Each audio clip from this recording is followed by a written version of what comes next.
Good evening, racing fans. Welcome to racing action from Grand River Raceway for this Friday evening. Our first race will go to post in approximately 19 minutes. Blue skies overhead. Live from Elora Center, Wellington, nonetheless. And we have 9 races for your horse racing enjoyment this evening. Shall we get a look at the changes? And there are no changes, races 1 through 4, which means there is a change in race 5. Scratched is number 2, the Champ. Race 5, Scratch 2, the Champ.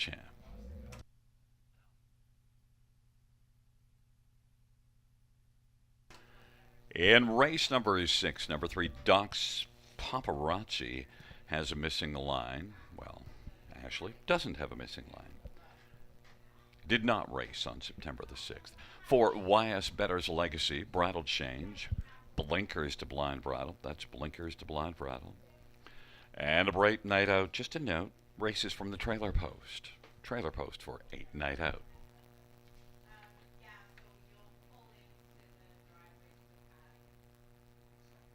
And races 7, 8, and 9 have no changes. Once again, reviewing the first couple dashes. In fact, note there are no changes in races 1, 2, 3, or 4. And it is now time to welcome in our handicapping expert and all-around good guy, live from the mansion in Newmarket. How you doing, Rob? Doing fantastic. Even better now that, you said all-around good guy. Maybe next time I'll get upgraded to all-around great guy. We'll see how it goes tonight, though, right? Because we've got 9 dashes for you here on a fantastic Friday at Grand River Raceway in beautiful Elora, Ontario. And I think it's an interesting wagering card. There's some horses that, I'll be taking a stand on. Some others I might be playing against. And a real interesting note in those scratches Gary mentioned, in the changes that Gary mentioned, was night out in race 6. Not post 8, it's post 9. I'm going to send a reminder out for that one because that's going to be very significant, because we know the 8 hole is usually a very difficult place to win from here. Post 9, not as much. So big time change there. Make sure you take note of that. And listen, we're going to kick off the weekend with a great card of racing here at the River. Of course, we'll come back in about 8 minutes to post to preview that early pick 5 wager, which starts off in race number 1.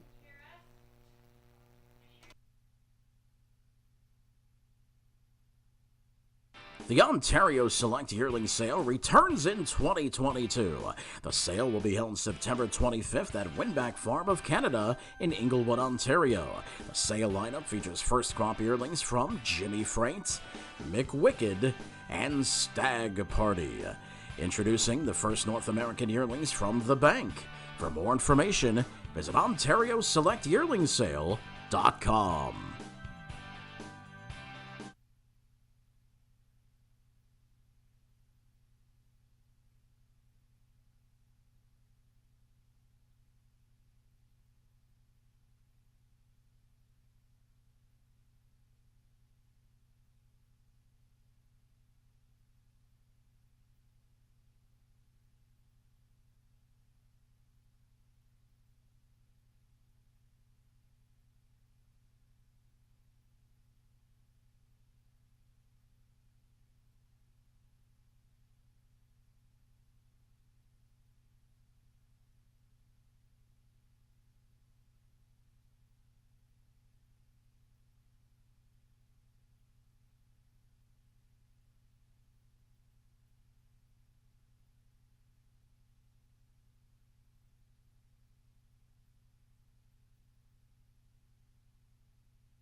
8 minutes to post till the opener here at Grand River Raceway on a fantastic Friday night. You know what that means, though?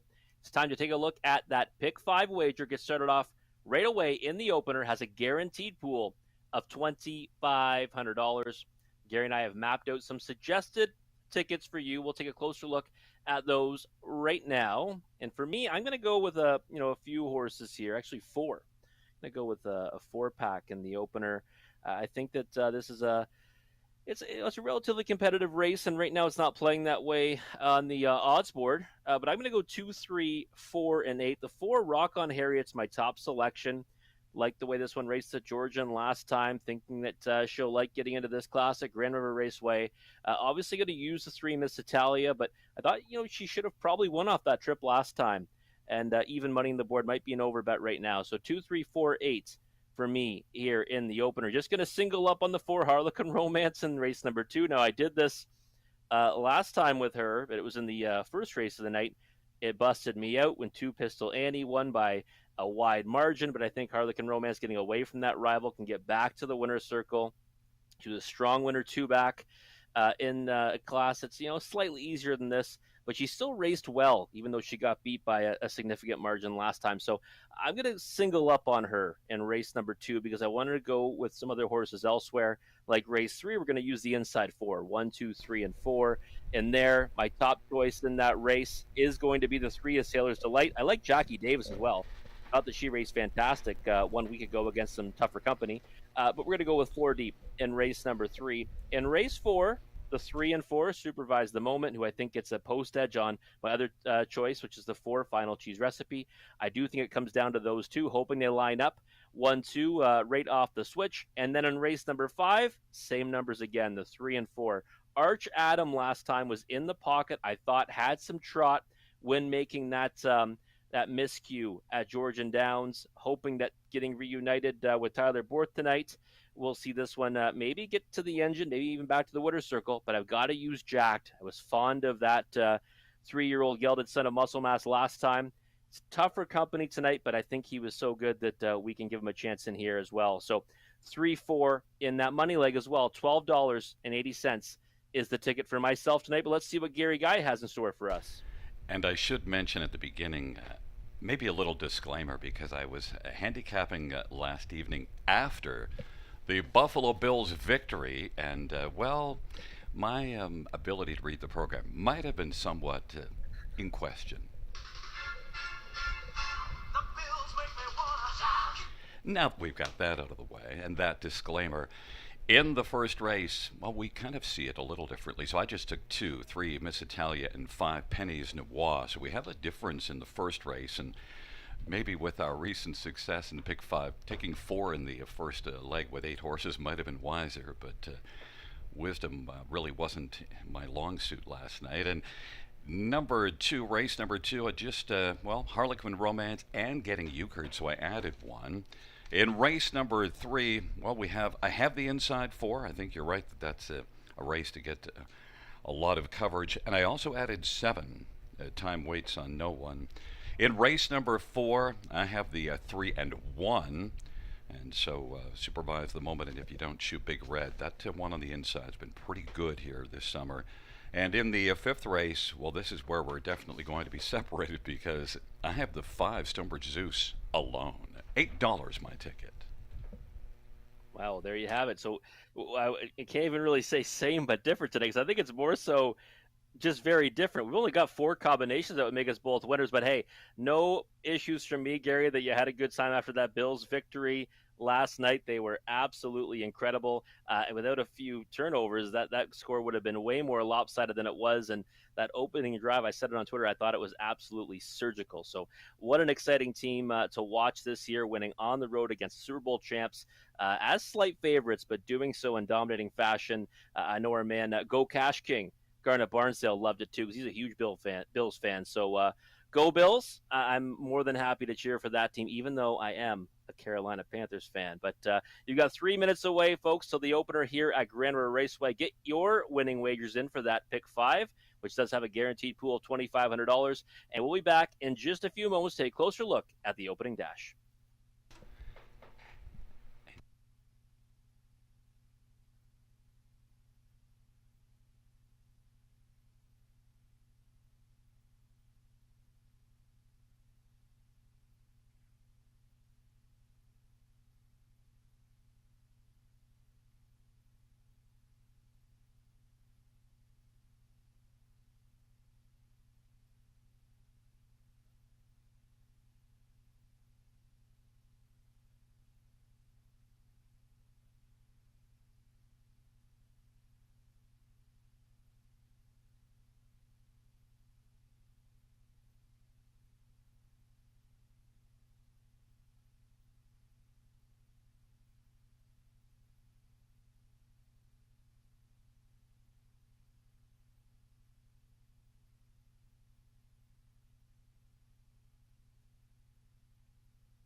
Field for race 1 on parade. 1 close optional. Garrett Rooney for Sean Hyatt and Kyle Stretch. Number 2 is Play Like Carrera. Scott Calder for Darian Ham. Number 3 is Miss Italia. Jay Harris for Nikki Comegna and Bruno Comegna. And number 4, Rock On Harriet. Bremadonna for Graham Burgess. Number 5, Pennies Noir. Travis Henry for Greg Graham and William Beecham. Number 6, Jam Mode Spoken. Tallimore for Ryan Stewart and Lisa Stewart. And number 7, Century Isabella. Jason Ryan for Jim Ritchie and Paul Ritchie. And number 8, Merengue Sealster. Wayne McLean for Beverly Rice and James Martin and Hans Mueller. Field of 8, race number 1 starts the pick 5. Let's get a look at this field, and right away we're going to start with one that is currently on the board at 8-1. Rock On Harriet. The record this year is light, but Rock On Harriet is your top one. Bremadonna for Graham Burgess. Yeah, you always have a hesitation when you're going to back a horse that's 0 for 18, Gary. But the thing is, I like the last effort. I thought that you kind of got trapped in, had a little bit of pace late. I think that field probably stacks up pretty well against this group here tonight. Before that, was racing in a pop-up series at Mohawk Park and getting shares against some decent horses, kind of, I guess, comparable to this level. Made the final, didn't have much of a chance there at 90-1. And if you just go further down the page, you'll see some races where some speed has been shown and some decent finishes. I just looked at this overall group and didn't think there was a lot of depth to this race. And I don't want to be on a shorter price horse. I thought Rock On Harriet would give us that value. And right now we're getting that at 6-1. Well, on that line, July the 19th at Georgian Downs, if we see something like that, that could be a winning effort here.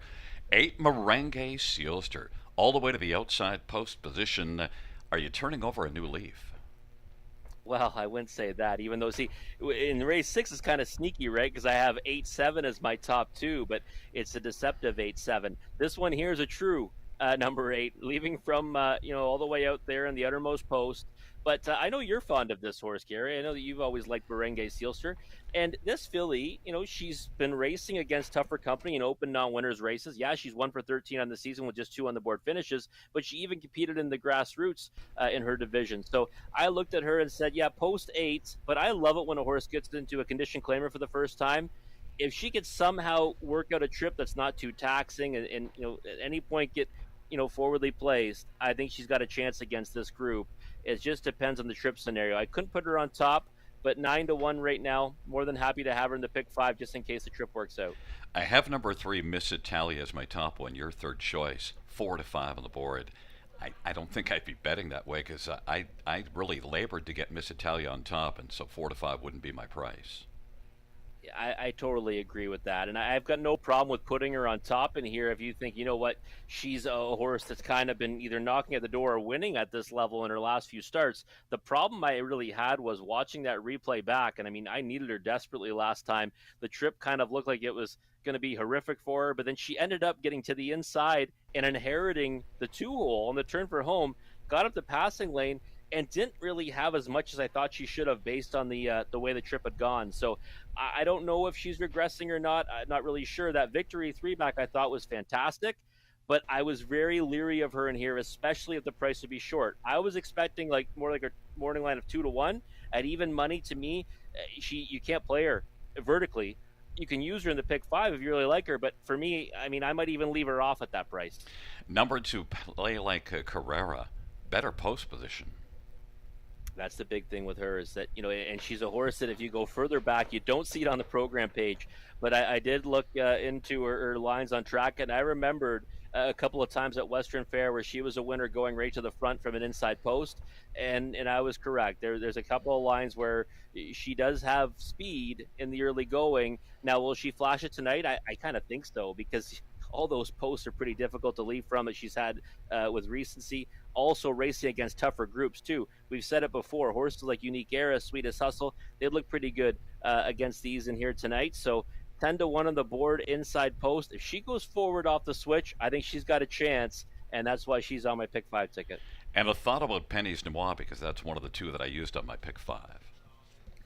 I mean, for me, last time pole position got to the lead and stopped, ended up finishing fourth. I thought that she probably should have finished a bit stronger. Not sure how it gets easier for her tonight from post five. So I left her out of my top four, but if she led it in the exotics, I would be surprised. It's a field of eight. It's the first race on a Friday night at the river, taking up their positions. It's close optional, Play Like Carrera, and Miss Italia on the inside. In the center, Rock on Harriet and Penny's Noir. And to the outside, Jam Outspoken, Century Isabella, and Merengue Sealster. Field of eight, race one. Here they come.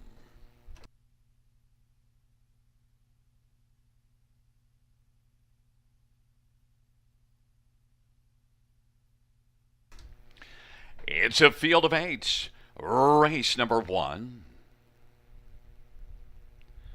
And they're at the start of the rough. Penny's Noir, Miss Italia, close optional on the inside. And Century Isabella. Miss Italia is going to come on now and clear to the front. And then racing second, Penny's Noir finds the pocket. Close optional is third. Play Like Carrera. And Century Isabella. Then to the outside, Merengue Sealster trailing pair, Rock on Harriet and Jam Outspoken.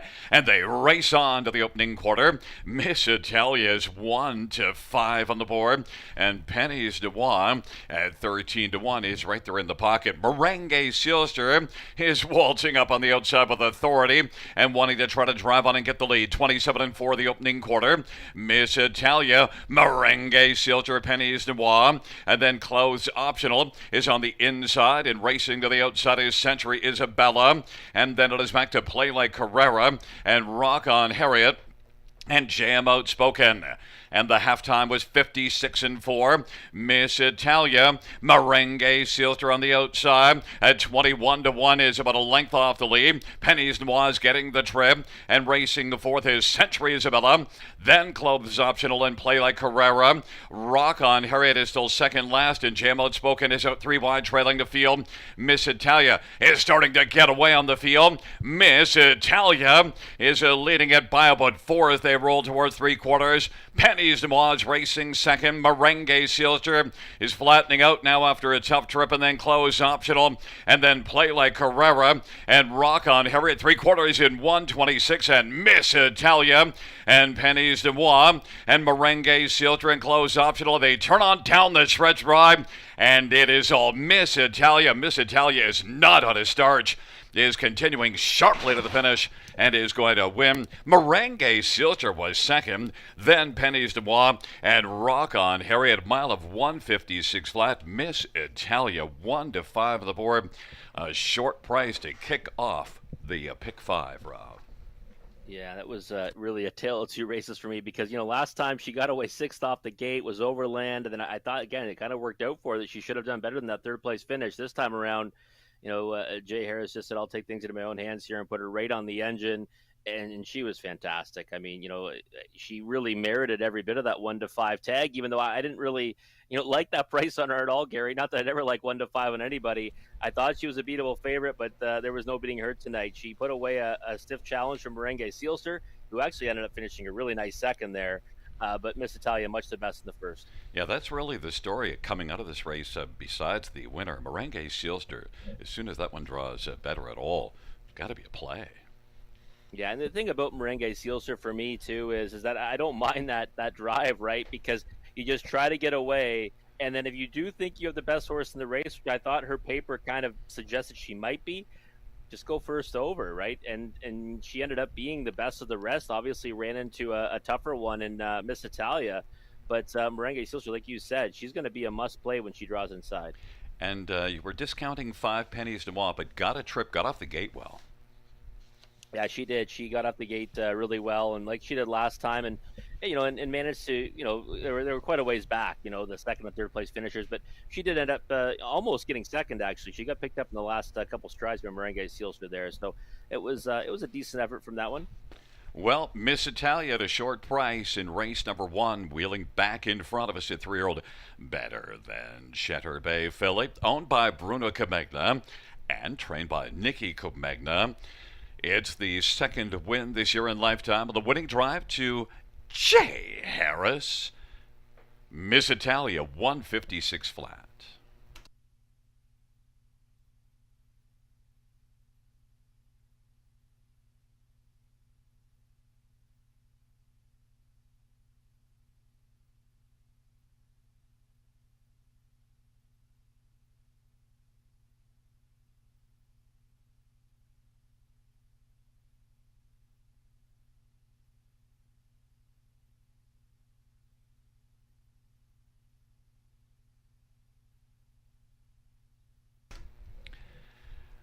The first race payouts 3 Miss Italia 260, 210, 230.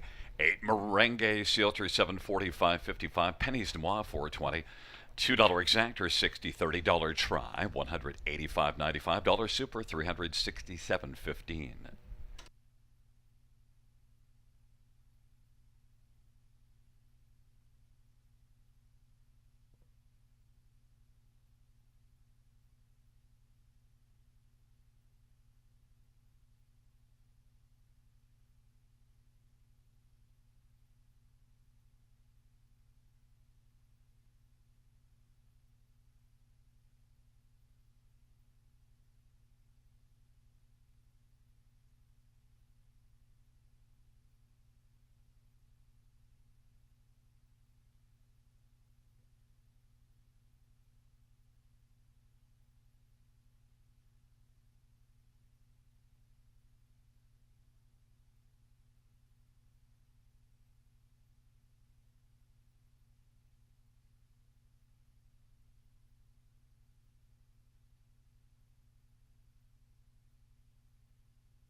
The first race, order finish from the top, is a 561-43782. That's 561-438. Start from the top again. 561-43782.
field for the second on parade. One is Muna Natasha Day for Cassidy Schneider and Dr. Steve Taylor. Number 2, JS Bet. This lady, Jason Ryan for Roger Gebhardt and Jesse Gebhardt.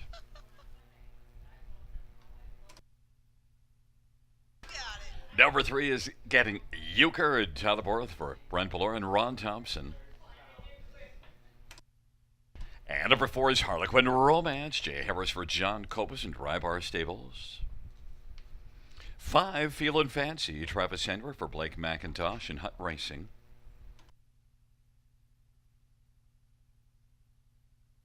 And number 6, Shine Brighter, Brent McDonough for Bob McIntosh and Al McIntosh.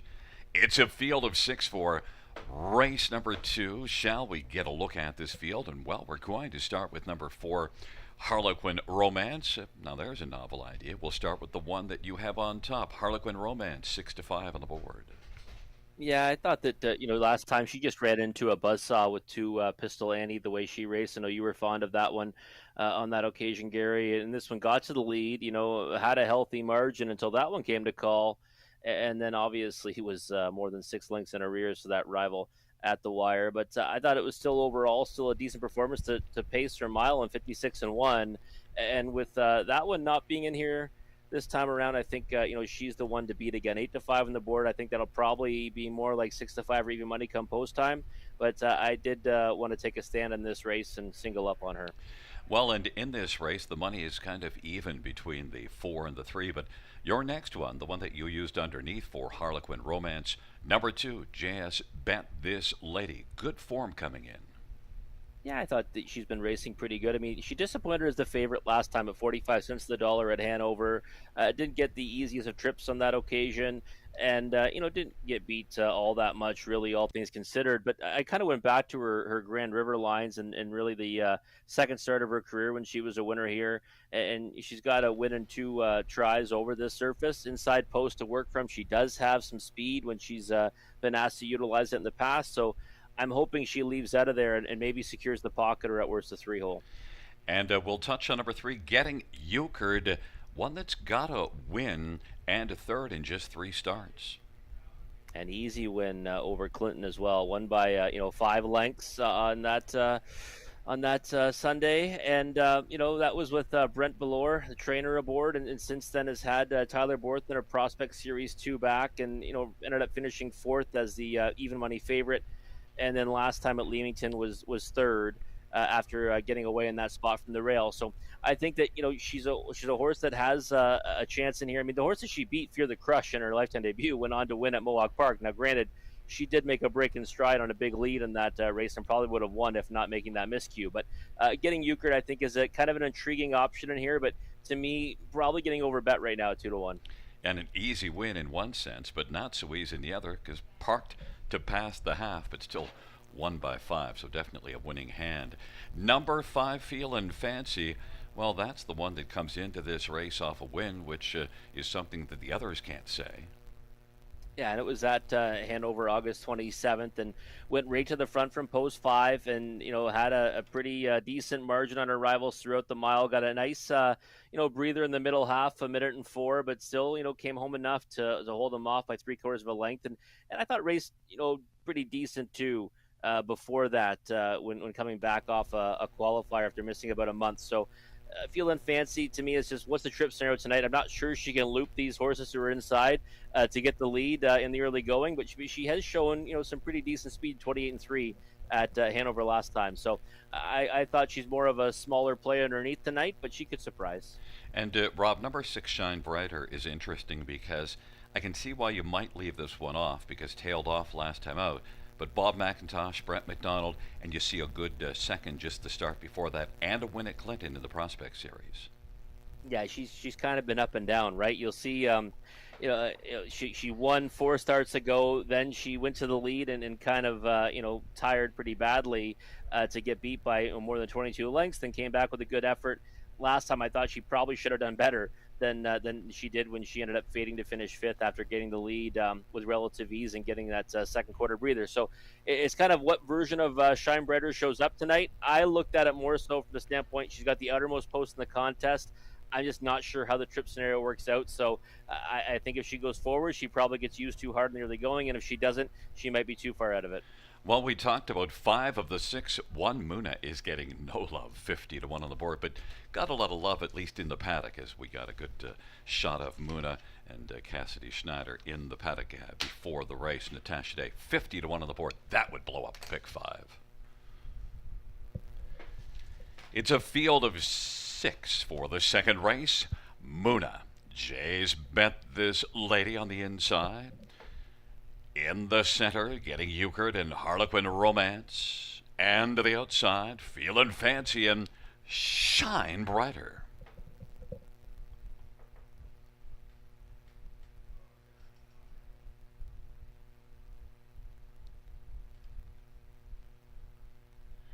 It's a field of 6 for the second race.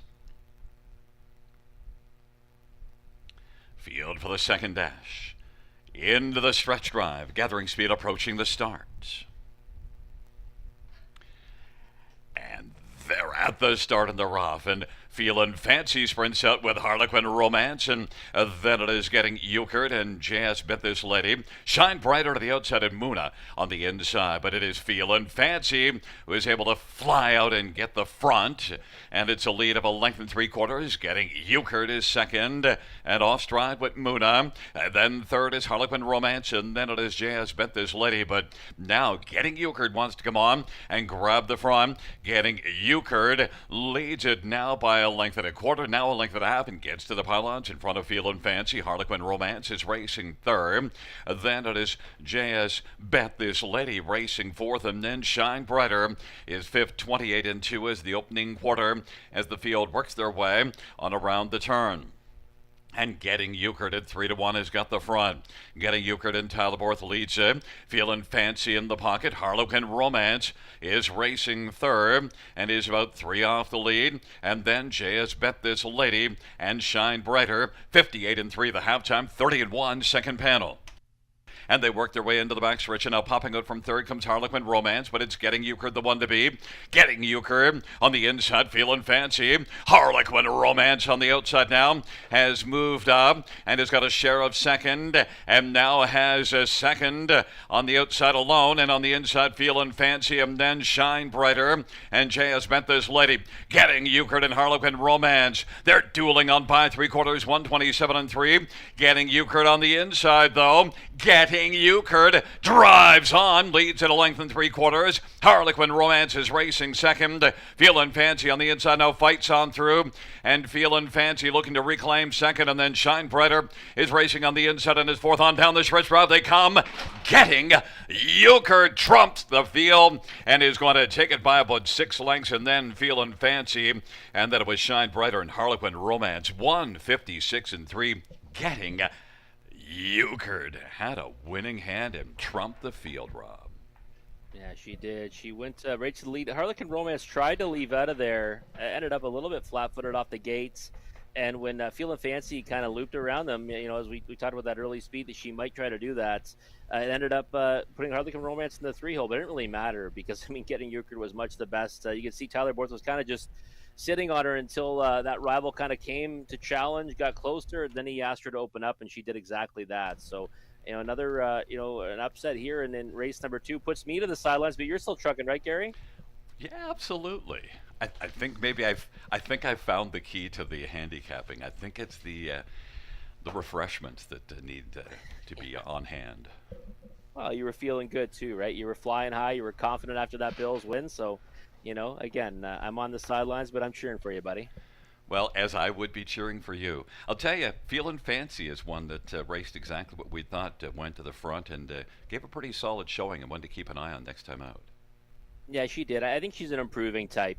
From her first start to her second start after requalifying, I thought that she showed quite a bit. And then I think tonight, it was a pretty good effort for her. Right, she's 11-1.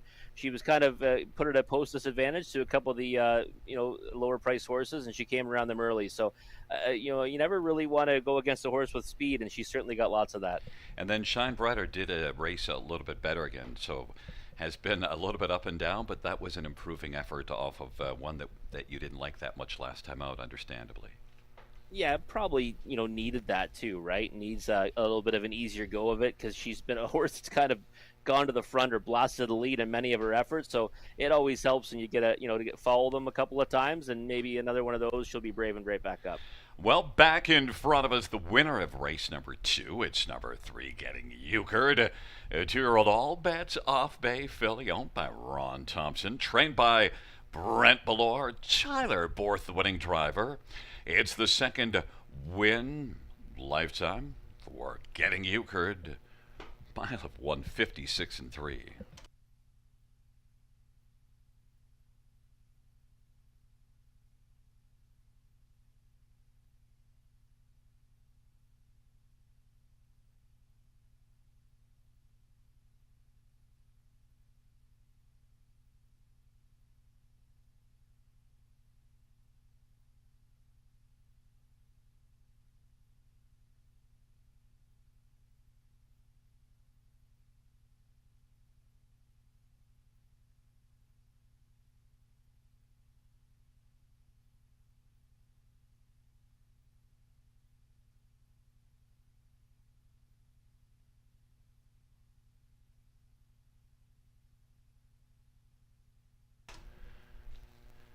Second race payouts: 3, Getting Euchred, $844, $290. 5, Feelin' Fancy, $660 and $540, and 6, Shine Brighter, $430.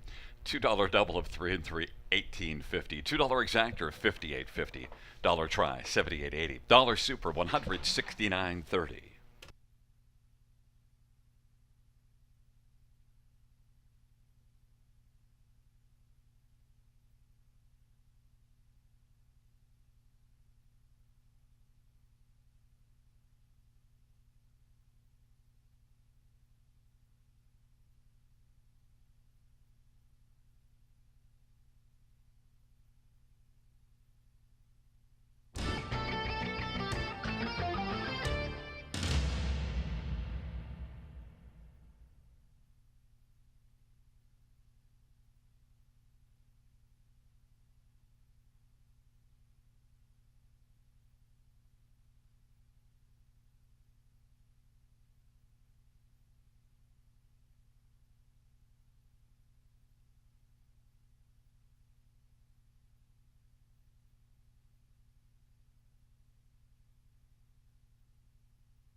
Second race. Order of finish from the top: 6, 5, 1423. That's 651423.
Getting Euchre, a dominant winner in race number 2, puts yours truly out of the pick 5. Hopefully you are still trucking along in that wager. Nice knockout there in the second race. But if you are on the sidelines like myself, well, you might as well jump right in to that early pick 4. Get started right here in race number 3.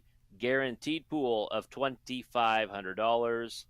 And right now, Dixie Bayama, 3 to 5 on the board, odds on choice. And it is an angle I love, moving from open non-winners ranks to the condition claimers. But I went 4 deep in here. I went 1, 2, 3, and 4.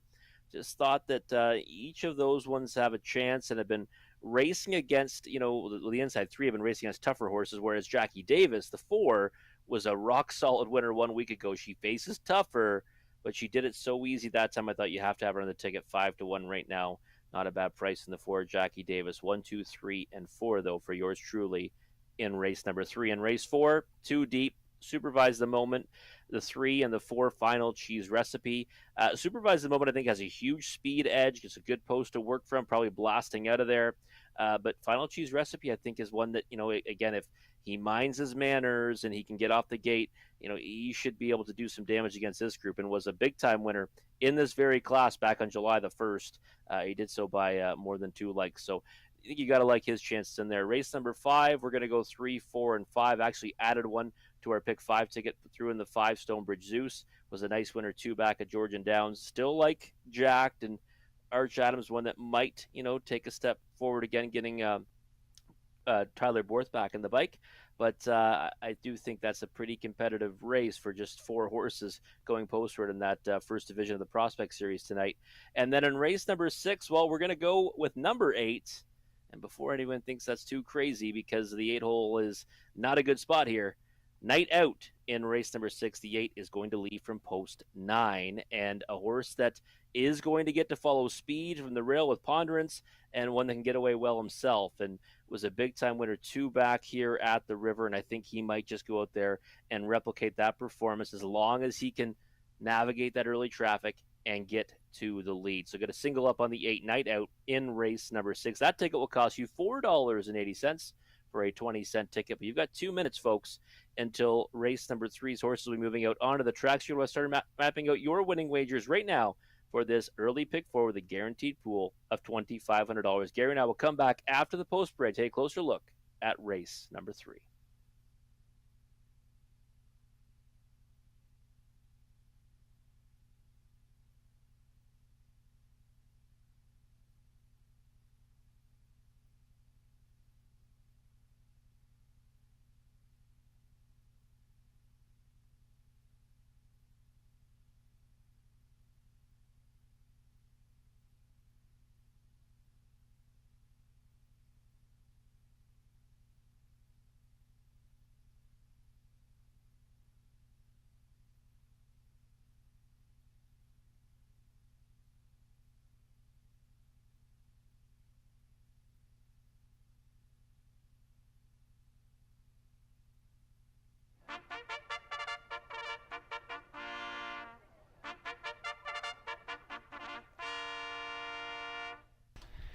Field 4, race number 3 on Parade 1, Dixie by Emma. Child aboard for Mike Timpano and Colleen LaMarche.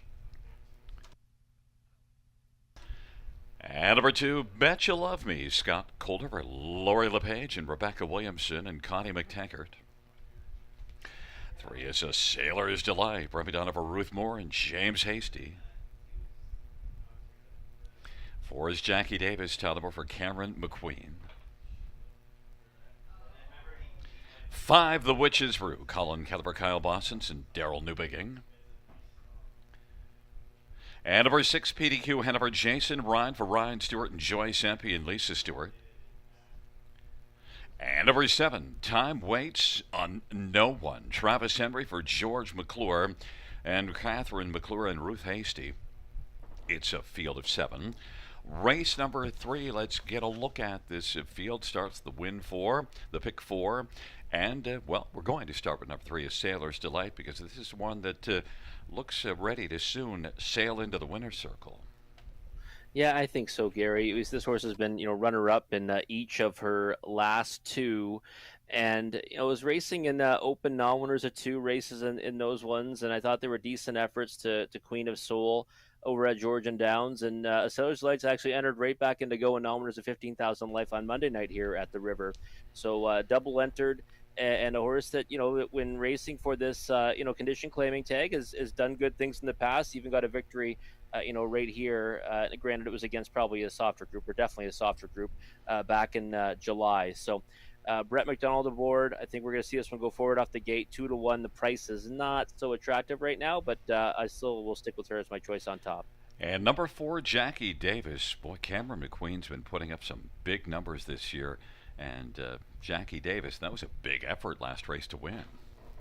Yeah, it was. And, the thing that impressed me the most about Jackie Davis was the fact that, no real urging it looked like, kind of just like she was doing it on her own, a 3-year-old filly against older horses in here and moving up in class, but came home in 28-3 and did so impressively. And we talked about it afterwards, had been facing, some pretty tough rivals, in her 2 before that at Georgian, and then against Unique Era at Sarnia in her first start for Cameron McQueen. So I think Jackie Davis merits respect in here, taking the support I thought she would. I thought she would be much lower than that 8-1 morning line, and it just kind of is going to depend on the trip scenario and if she can handle the bump up in class. Number 2, Bet You Love Me, is one that I didn't love on top because, didn't leave much at Sarnia last race from an inside post and has another decent post here, but at least does show good form in the last 3. She does, and this is a horse that we were kind of fond of on quite a few occasions earlier in the season here at the River, and I believe you liked her the night she won on June 24th. She went right to the top, and she was a dominating winner. But then after that, she never really replicated it, and then she took her talents to Sarnia in her last 4 starts, and I thought that she kind of was trending back in the right direction. If you look at that last effort, I think it's tearing up the Credit, who's a pretty good mare, and got beat 5 lengths, but that middle half was pretty huge. It was 55-2 for Bet You Love Me. So I think right now an overlay at 6-1, and I'd have no issue with someone taking a crack on her in here. And then one Dixie Biamba you've used for fourth, and I think you're still maybe pouting about that August 8th that you took her on top, and she just didn't live up to that. Better Kiss the Man was really good in that day. But look, Dixie Biamba has a lot of positives. Now this is the first start for a new barn. But you write those down? Sometimes you ever notice how you remember when a horse just doesn't, oh, you just maybe hold it against her. Yeah, I know, and I mean, I remember them, but I'm surprised that you remember that. I needed her on that occasion. You've got like the Rob chirp board in your booth there that you keep track of these ones. But no, Dixie Biamba, oddly enough, you mention it on a horse that I can honestly say I've needed her probably in about 11 spots. And she's got the job done once. So maybe I'm holding a grudge against her. She is a horse that does seem to have a bit of a case of seconditis, but now is going to race for, the barn of Mike Timpano. So maybe that will, help elicit her to a better performance. Plus, getting down to this level should help as well. And the all-important pole position. Her price is floating up as we talk more about her. But again, for me today, I just thought that, I want to see her one time for this barn. And I'll still use her, but I'm not too excited about her at a short price. But again, that price is floating up. I threw the 7 in. I respect the post, but just because of coming in off of 2 wins, and I thought if I'm going to take 4 horses, why not 5? Yeah, and the price is right. I mean, you're getting that price because of post 7. You can never go wrong, backing a horse that should be confident, back-to-back victories. And, obviously post 7's the challenge, but 13-1 is definitely an attractive price. Well, I got 5 in here and a pick 5 and out of 7 horses. Tell the truth. You're cheering secretly for the 5 or 6, right? Never. Always cheer for my friends, Gary. Okay, buddy. Field for race number 3, taking up their positions. Dixie Biamba, Bet You Love Me on the inside. In the center, Sailor's Delight, Jackie Davis and the Witch's Brew to the outside. PDQ Hanover and Time waits on no one. Field of 7, race number 3. Well, we don't have to wait for race number 3 because it is at hand. Here they come.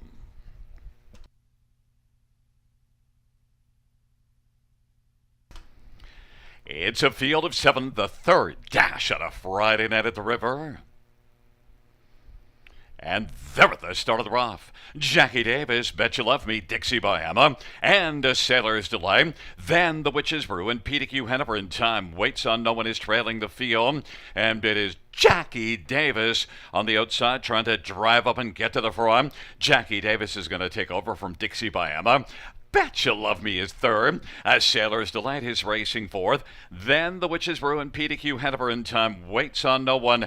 Dixie Biamba is going to reclaim the front. Dixie Biamba is on top. Jackie Davis is racing second. And then Bet You Love Me third. A Sailor's Delight. The Witch's Brew, PDQ Hanover in Time waits on no one. Is still waiting, is trailing the field. They race their way.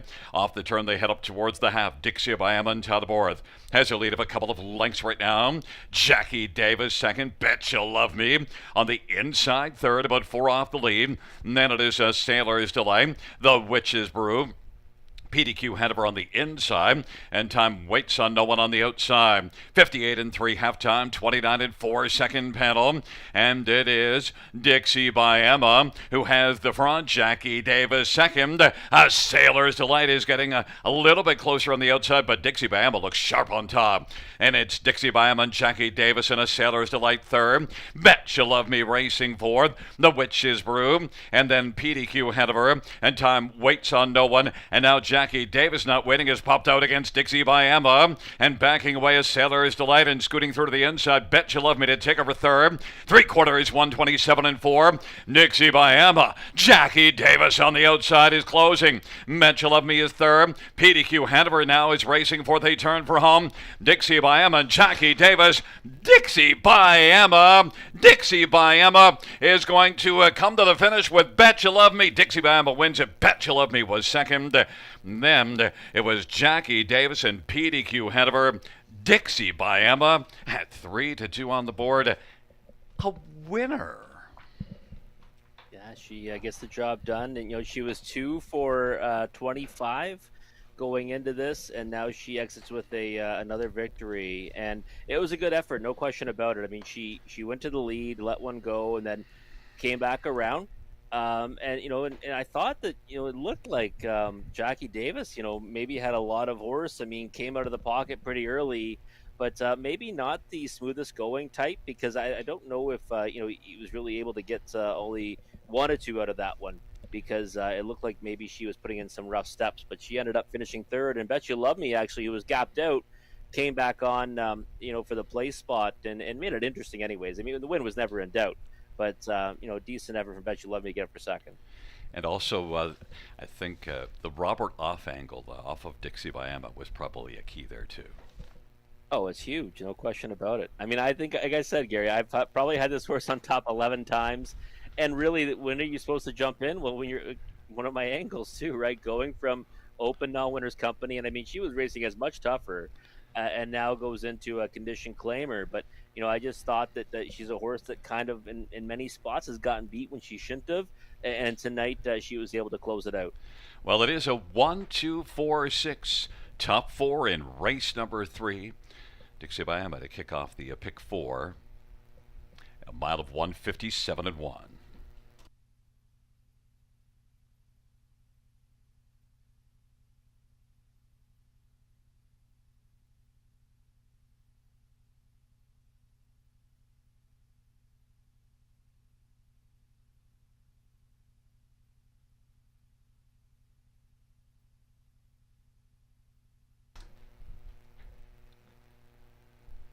Back in front of us, the winner of race 3-1, Dixie by Emma, 3-year-old Better's Delight Brown filly, owned by Colleen LaMarche, trained by Mike Timpano. Childworth is the winning driver. It's the second win for Dixie by Emma, third lifetime, 157-1.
third race, or finish in the top. 1253647. That's 1253647.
Field 4, race number 4 is on parade 1. If you don't chew Big Red, Lauren House for Tim Myers and Glenby Farms. And number 2 is Drowns the Whiskey, Natasha Day for Jack Moisant, Joanne Kovila, Nancy McNevin, and Robert Wabawa, and also Bernard Murphy. And 3 is Supervise the Moment, Colin Kelly for David Fry and Ron Nobes. 4 is Final Cheese Recipe, Travis Henry for Blake McIntosh and Kim and Dan Sargent. Number 5 is Yell Lonely Charlie Jason Ryan for Tim Jacobson and James Lewis. Number 6, Somewhere in Tuscany, Brett Madonna for Laura Toscani and Gino Toscani. 7 is Global Crush. It's Tyler for Alan Shelton. And number 8, Shadow Moon Rising, Tyler for Shane Barrington and Rick Ryer and Paul Burbrick. And a numbered company from Hanover. Field of 8, race number 4. Let's get a look at this field. And this is an interesting bunch. There's some decent ones to look at and hear and handicap this race. But number 4, Final Cheese Recipe, is the one that you finally landed on after looking it over, despite a pretty tough go of things at Mohawk last race. Yeah, tough go of things, Gary. But when you look at that field that he was facing there, and even the previous efforts. I mean, Chucky Hanover. What would Chucky Hanover be against this group? Dream for Arnie B. They'd both be overwhelming favorites. And post 8 last time, post 7 before that, and racing against those grassroots type horses and some top level ones too in that division. Just go back to July the 1st. It was in this same class, an easy winner from post 3, went to the front, held a comfortable margin throughout, and scored at 7-5. Let's get on the track right now. I really think that as long as he can get away off the gates safely and get to the lead, he's going to be tough to catch in here. And the price is starting to shorten up, and I wouldn't be surprised to see it more like around even money come post time. Yeah, that July the 1st line really does jump off the page, but. Well, September 9th, we'll see if it carries forward. Certainly good reason to think that it might, and that's why 3-2 on the board. 3, Supervise the Moment, is the one that you think might be the main threat. Look, 8 out of 16 in the top 2, so certainly a good argument for the exactor ticket. Yeah, and all kinds of early speed too, right? 26-4 speed, 3 starts back from post 6 at Georgian Downs. It did end up, fading in that one. But really for this one's chances to to elevate tonight, has to get off the gate, move to the lead, maybe release one like Final Cheese Recipe, and I think that Supervise the Moment is the main danger. Even though if you don't chew, Big Red does have the rail tonight. Like the way this horse raced last time, ended up finishing second to Ship Disturber in that class, and paced Stone Mile in 52-4 over that 5/8 of a mile service at Georgian. So I like to line up 3-4-4-3 here, and I'm hoping that's how it finishes. Well, if you don't chew Big Red on the inside, tough to leave off of the top 2. It's certainly a good argument for the 4 and 3, but he's done some really nice things here this summer. He definitely has. There's no question about it. Three victories. Just missed last time. Went a long way in the lead before getting picked up, and only got picked up by a neck by Doc's Phillies Cheese, who's a nice horse in his own right. I just thought that he's facing a little bit tougher tonight. Definitely with Final Cheese Recipe, and maybe with Supervise the Moment as well. So I know he does have that, early speed from the rail spot. We don't like playing against that, but I think it might be the 3-hole tonight, unless one of those two for some reason doesn't go forward off the gate, or maybe gets into trouble off the switch. So 7-2 on the board. I think he's a logical horse to land on the ticket. I just couldn't put him ahead of those two. And the one that we both left off the top 3 for a good reason, but tough to do so because of form, Shadow Moon Rising.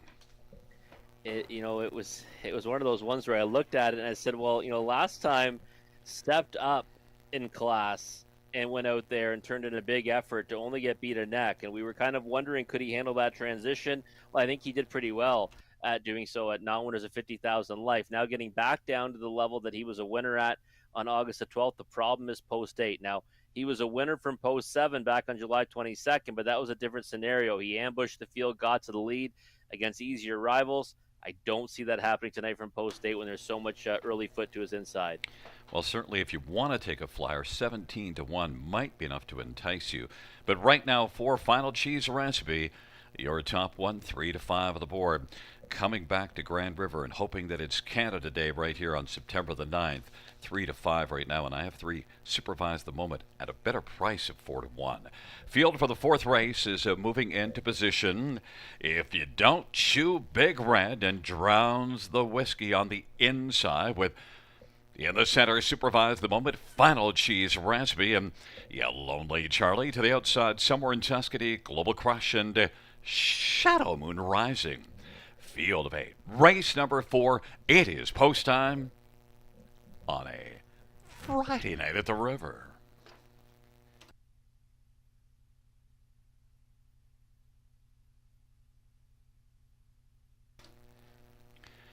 It's a field of 8 for the fourth race.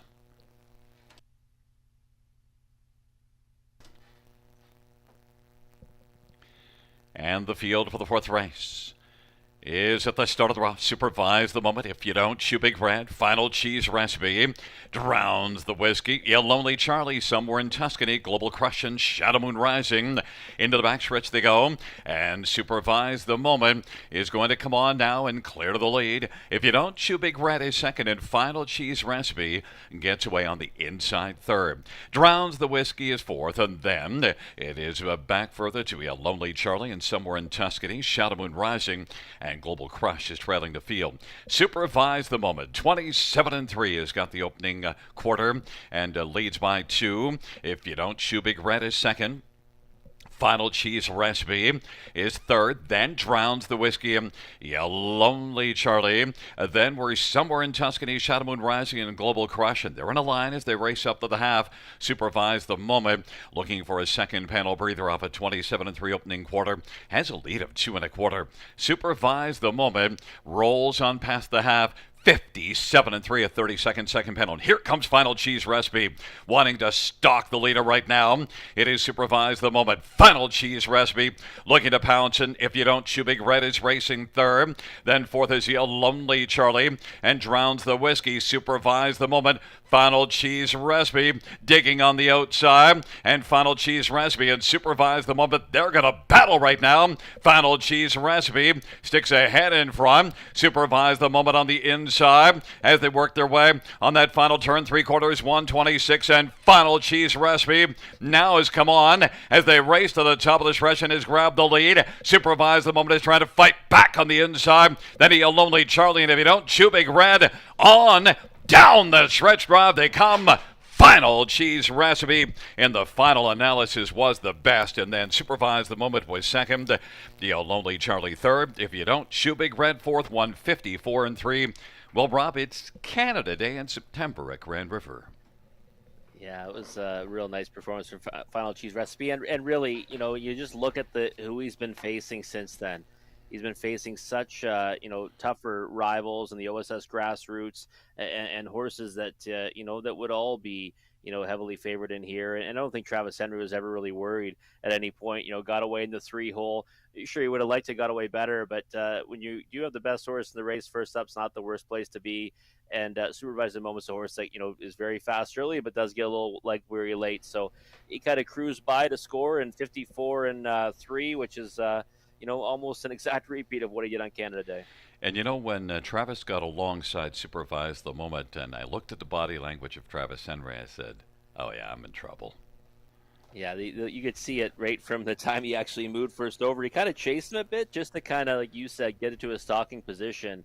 But after that, he knew, I think he had this pretty much wrapped up. And, Supervise the Moment did well to end up finishing second. If you don't chew Big Red, thought we would have saw a better effort from him with the rail. And he secured a nice position early.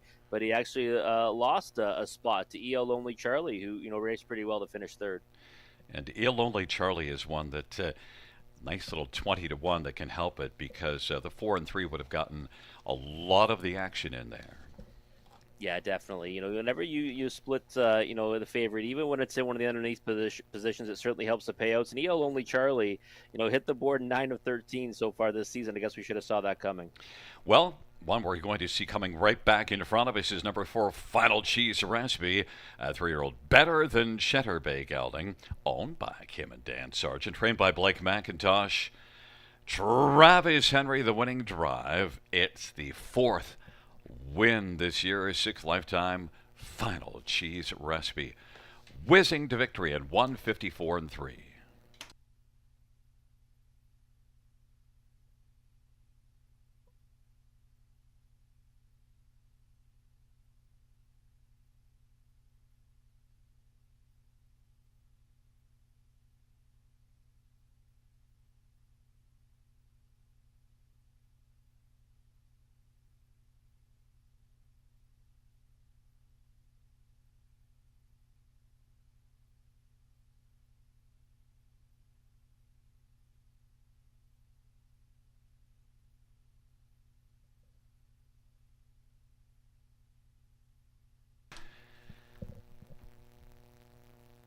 The fourth race payouts for final cheese recipe 310, 250, 240.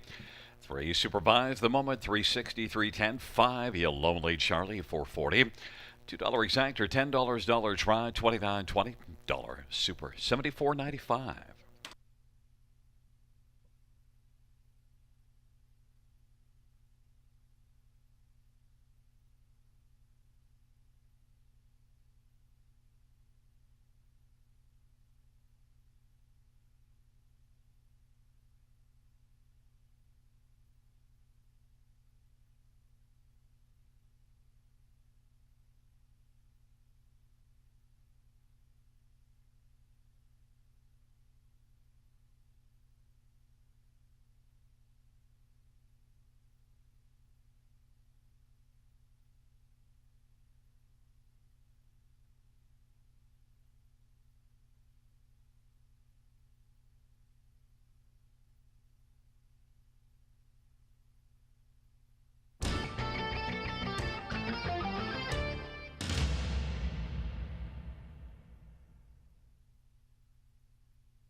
The fourth race order finished in the top 452-13867. That's 452-13867.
Field 4, race number 5 is on parade. The Prospect Series First Division.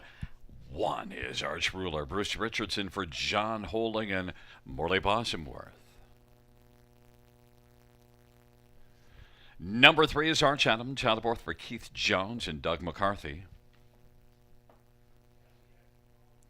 And 4 is Jacked, Brent McDonough for Bob McIntosh and CSX Stables and Dave Boyle.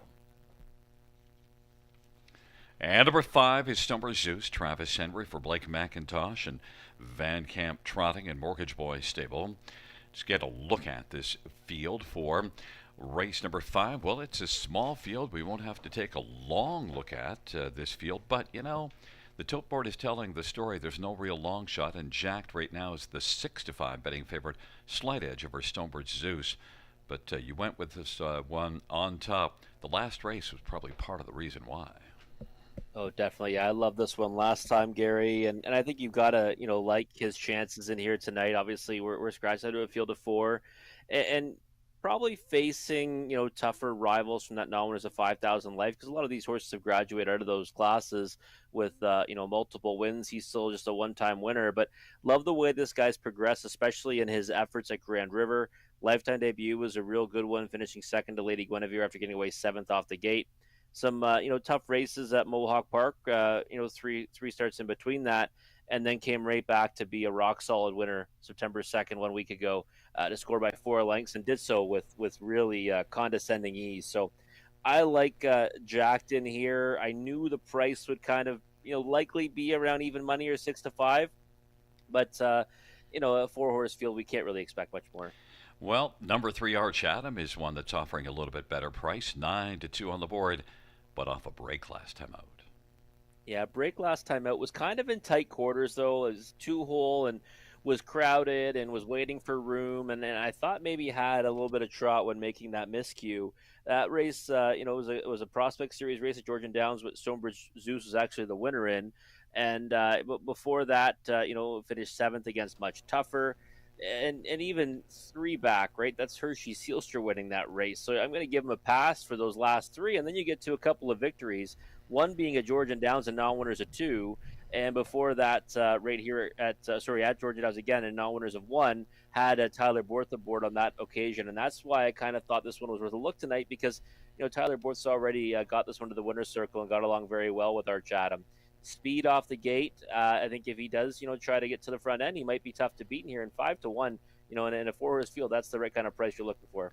Now, I'll be honest with you, and I took 5 Stonebridge Zeus alone in a pick 5 that is dead. I just thought Stonebridge Zeus jumps out. I thought Stonebridge Zeus would be 3-5 or 2-5, and that 4 Jack would be about 3-1. So clearly the tote board isn't the way I thought it would be. But Stonebridge Zeus, look at the last race. He was 4th, the one that finished in front. Arrakis, Run Like Hill, Come On Over Hanover, and then also was good in a Prospect Series, winning 2 races ago. Yeah, it got up by a head in that Prospect Series event, and did so from off the pace. And you know what? When you say that, I mean, it puts it into perspective, right? Now it is a 60,000 life last time for Stonebridge Zeus. Now it is a 5,000 last time for Jack.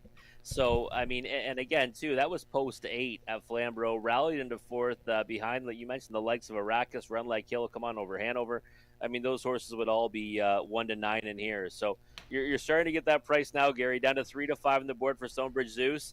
And, based on the pick 5, that's probably about the right number, because the overwhelming favorite in that multi-leg wager. And then number 1, Arch Ruler. Well, the last race, maybe you can just rule that out because of the trip and then go back and look. It was competitive in the Prospect Series 2 races ago. Yeah, this is a horse that we actually were kind of fond of earlier in the season, because he was going a lot of tough trips and still getting decent pieces, and had to work from some real difficult post positions as well. I tried him actually that start that he broke from the rail, and now there's a 20,000 life. And since then, he's had tricky posts again, right? He's had posts 6 and 7 in each of his last 3. Now gets rail control. And really, if he goes out there and minds his manners, I mean, the worst he's going to do is 4th. But I think he can make a good account of himself against this group. But, again, I think you're right. I mean, for a 4-horse field, this is kind of one that, I wouldn't be surprised if any of them kind of emerge victorious. By the way, I had that July the 27th marked down on the wall, but I thought better of chirping you on it because I already got you once tonight. Yeah, I figured, and you know what? I thought you were going there for sure. I really did because I was pretty adamant about him on that occasion, and he jumped it off right at the word go. Well, you got to pick your spots. I can't just beat up on you in all of these spots because you do actually pick more winners than I do. So I got to lay at least a little bit in the weeds once in a while. It is a field of four. Race number 5. They are taking up their positions. Arch Ruler on the inside. In the center, Arch Adamant jacked into the outside. Stonebridge Zeus. Field of 4 moving in, taking up their positions.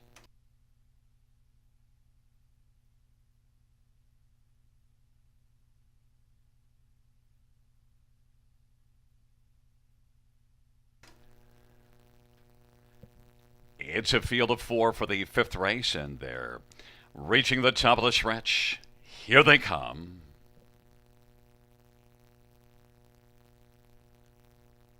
And Arch Ruler has made an early break. Arch Adam drives out. Stonebridge Zeus on the outside.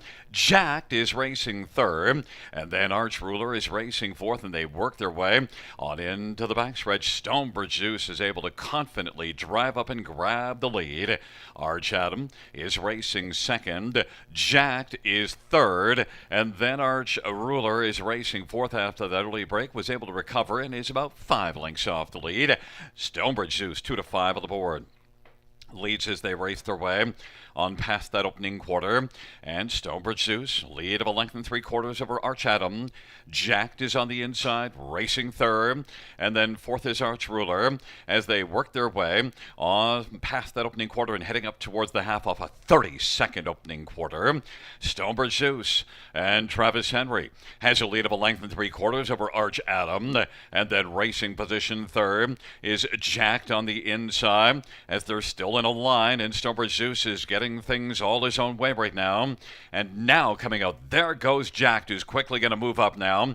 1 minute 3 of the halftime, 30 and 3 second panel. Stonebridge Zeus, Jacked on the outside now, has moved up, and then Arch Adam is racing third. And then it is Arch Ruler as they race on into the backstretch. And Stonebridge Zeus and Jacked are going to go at it. And third is Arch Adam, who's right there only a length and 3/4 back. And Arch Ruler is racing fourth. Stonebridge Zeus leads it ahead. Jacked on the outside is digging. And third is Arch Adam. Arch Ruler has dropped out of it 3/4. 1:29 and 2. 28 and 4 third panel. And they race to the top of the stretch. Stonebridge Zeus on the inside. Jacked is on the outside. And Arch Adam is racing third. Stonebridge Zeus has a lead of a length as they turn for home. Stonebridge Zeus on down the stretch drive they come. Up the inside, Arch Adam. Stonebridge Zeus wins it. Jacked was second.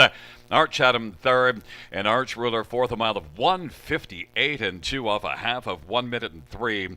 Stonebridge Zeus got the fractions that he wanted, but also was able to dig in nicely in the stretch, Rob.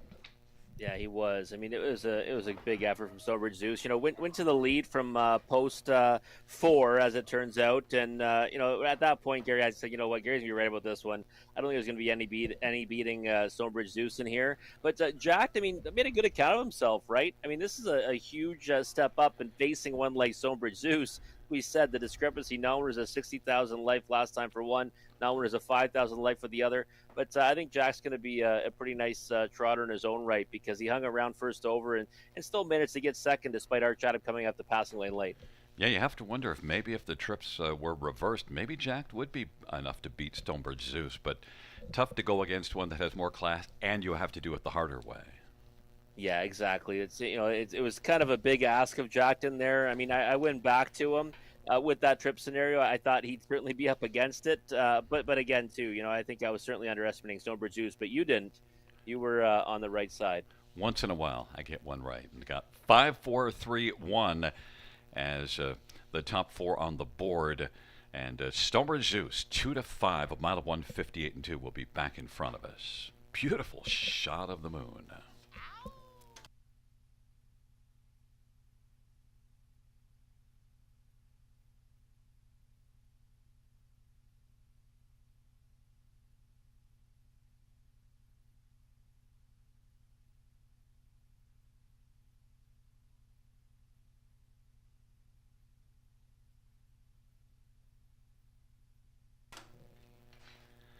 Coming back in front of us is 5 Storage Zeus, a 3-year-old Resolve Bay gelding, owned by Van Camp Trotting and Mortgage Boy Stable and Blake McIntosh. Blake is also the trainer. Travis Henry with the driving double. It's the third win this year, fourth lifetime. Stonebridge Zeus, 158 and 2.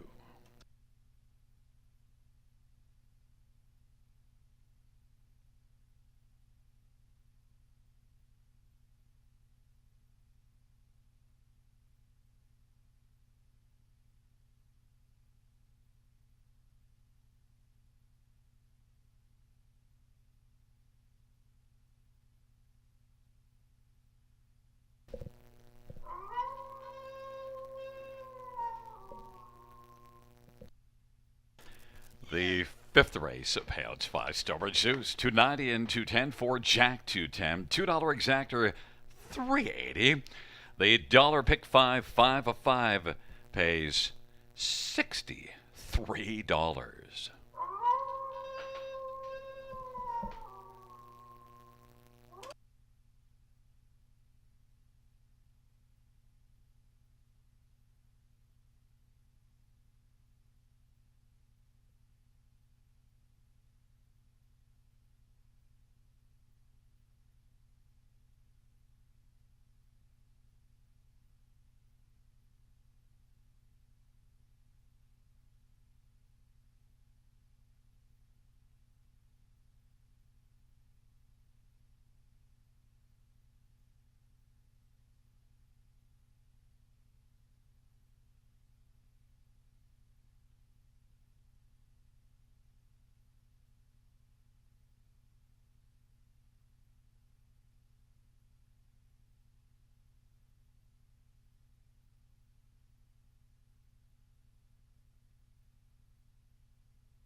Field for the sixth on parade. One is Ponderance J. Harris for Mike Timpano and Paul Kelly and Jamie Trott.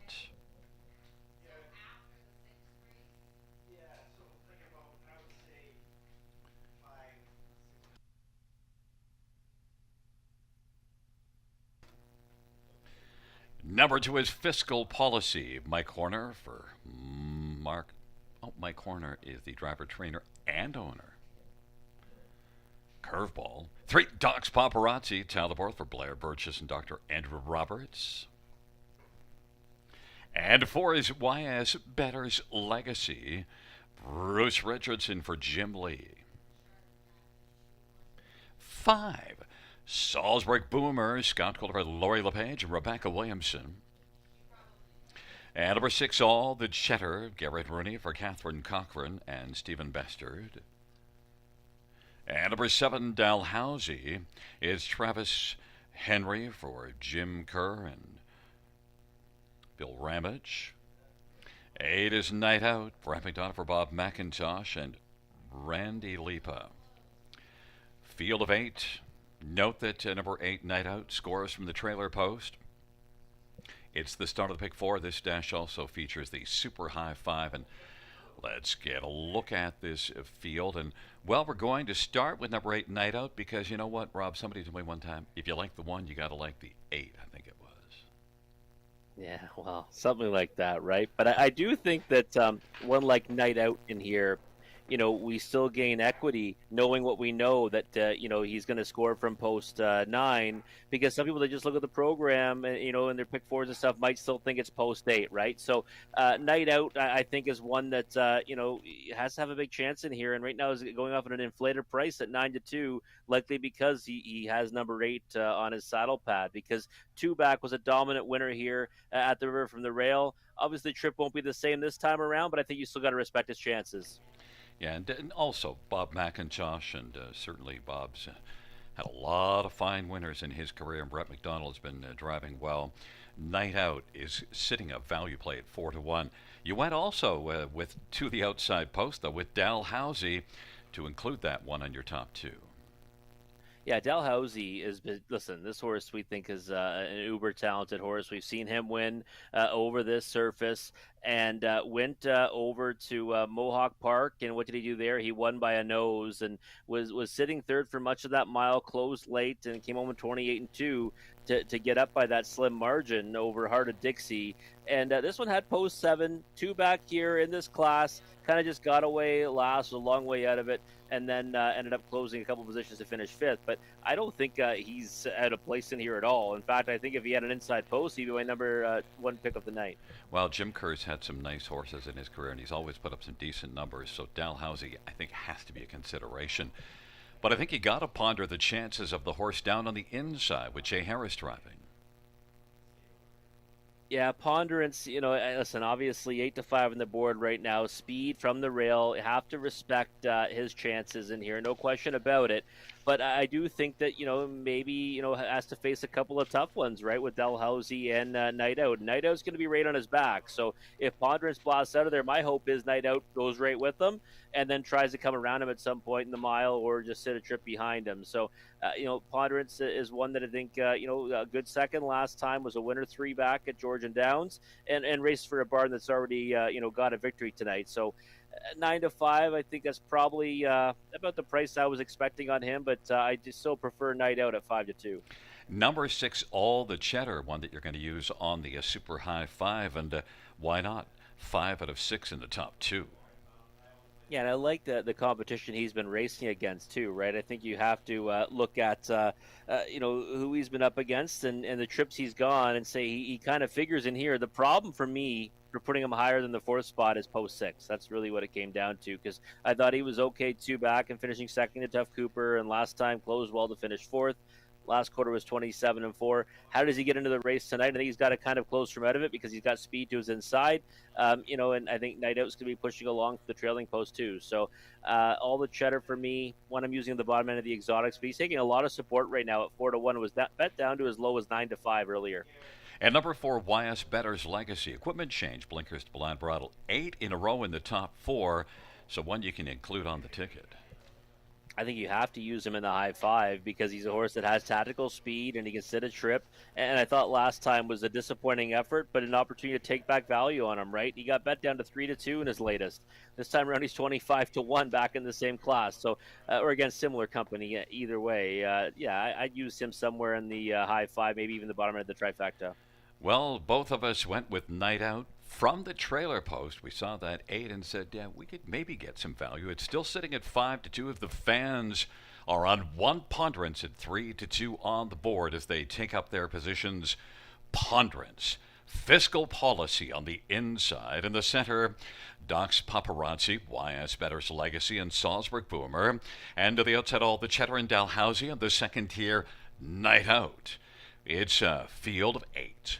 Race number 6 on a fabulous Friday at Grand River Raceway. Here they come.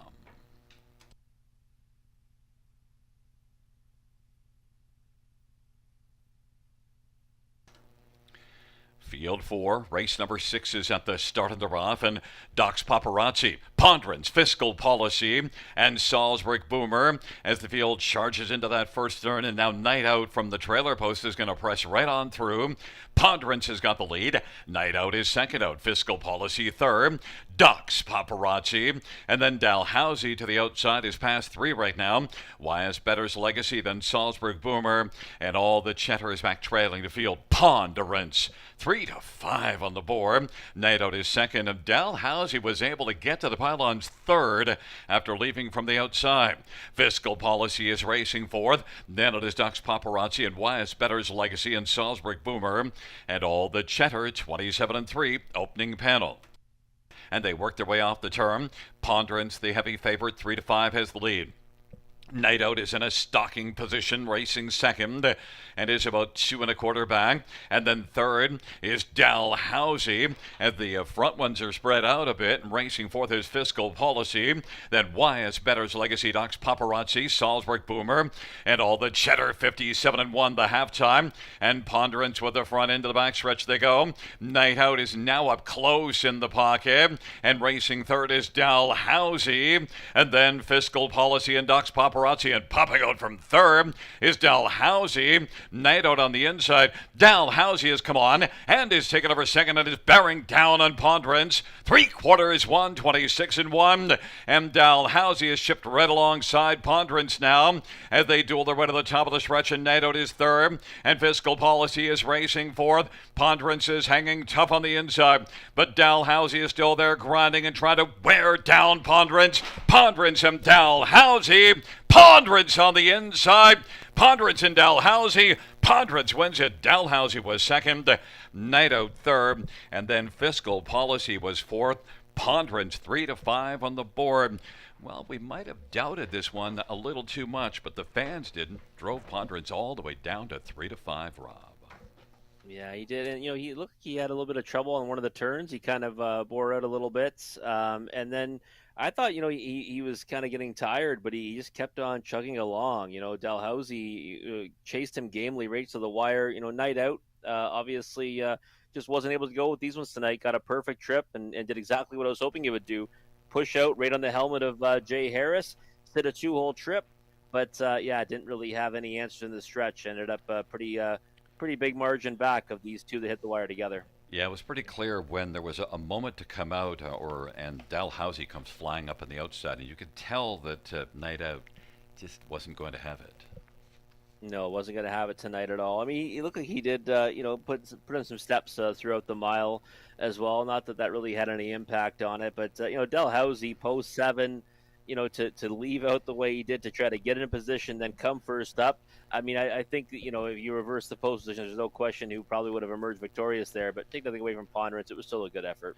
Absolutely. And then Fiscal Policy and Doc's Paparazzi as we get inside post positions onto the bottom portion of that super high five. But it is Ponderance, the one that, we pondered, but went elsewhere, and Ponderance was the winner. And will be coming back in front of us. Ponderance is a 3-year-old Thinking Out Loud bay gelding, owned by Paul Kelly and Jamie Trott. Mike Timpano is the trainer. It's the 3rd win this year, 4th lifetime. Mile of 154-3 for Ponderance, And it is the driving double for Jay Harris. 2 on the night for the Green Arrow.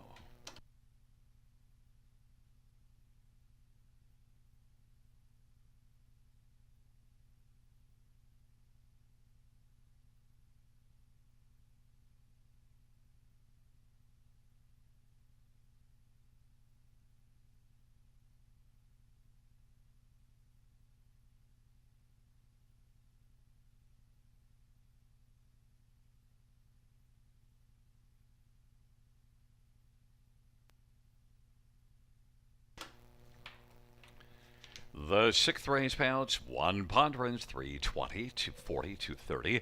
7 Dalhousie, 450, 260, and 8. Night out, $3. Dollar high 5 is 930.15. $2 exactor, 11.30. Dollar try, 23.30. Dollar win for 18.35.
The 6th race order finished from the tops of 145, 86723. That's 145, 86723.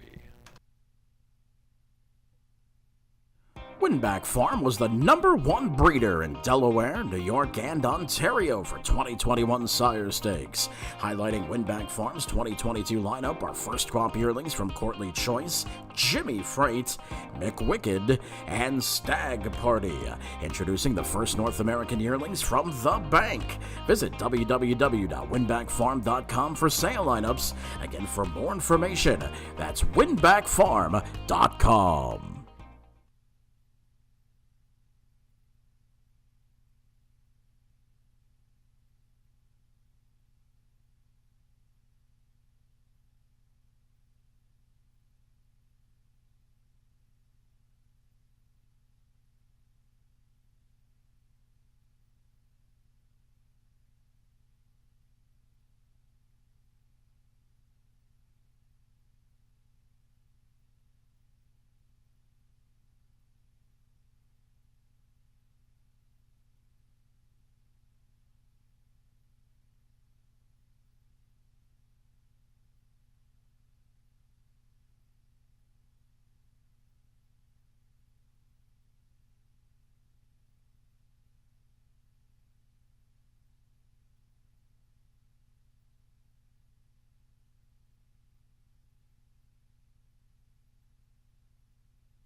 Field for the 7th on parade. 1, Bookie Baby, Garrett Rooney for Dean Wallen, Waldheim Stables. And number 2 is Seal the Dark, Scott Glover, Cassidy Schneider, and Colonel Schneider Jr.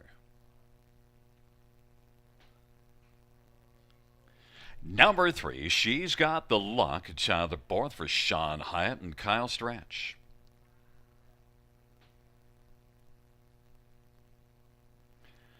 And 4 is Larjan Lena, Ryan Roche for Mark Winnicott and Jim Maximo Racing. And 5, Keep It in Perspective, Bruce Richardson for Paul Meekins and Stacy Newman and JJJ Stables. Number 6, Let's Roar, Tyler Moore for Meg Crone and Hut Racing. Number 7, Counter Currency, Brett McDonough for Richard Moreau and Michelle Baril and Sylvain Deschenaux. It is Saturn 5, Travis Henry for Matt Dupuy and Samuel Mulholland. Field of 8, race number 7. Let's get a look at this field. And, well, we're going to get a perspective on the 5-horse in here. A Bettor's Delight mare that has 5 wins on the year. Rob, your top one.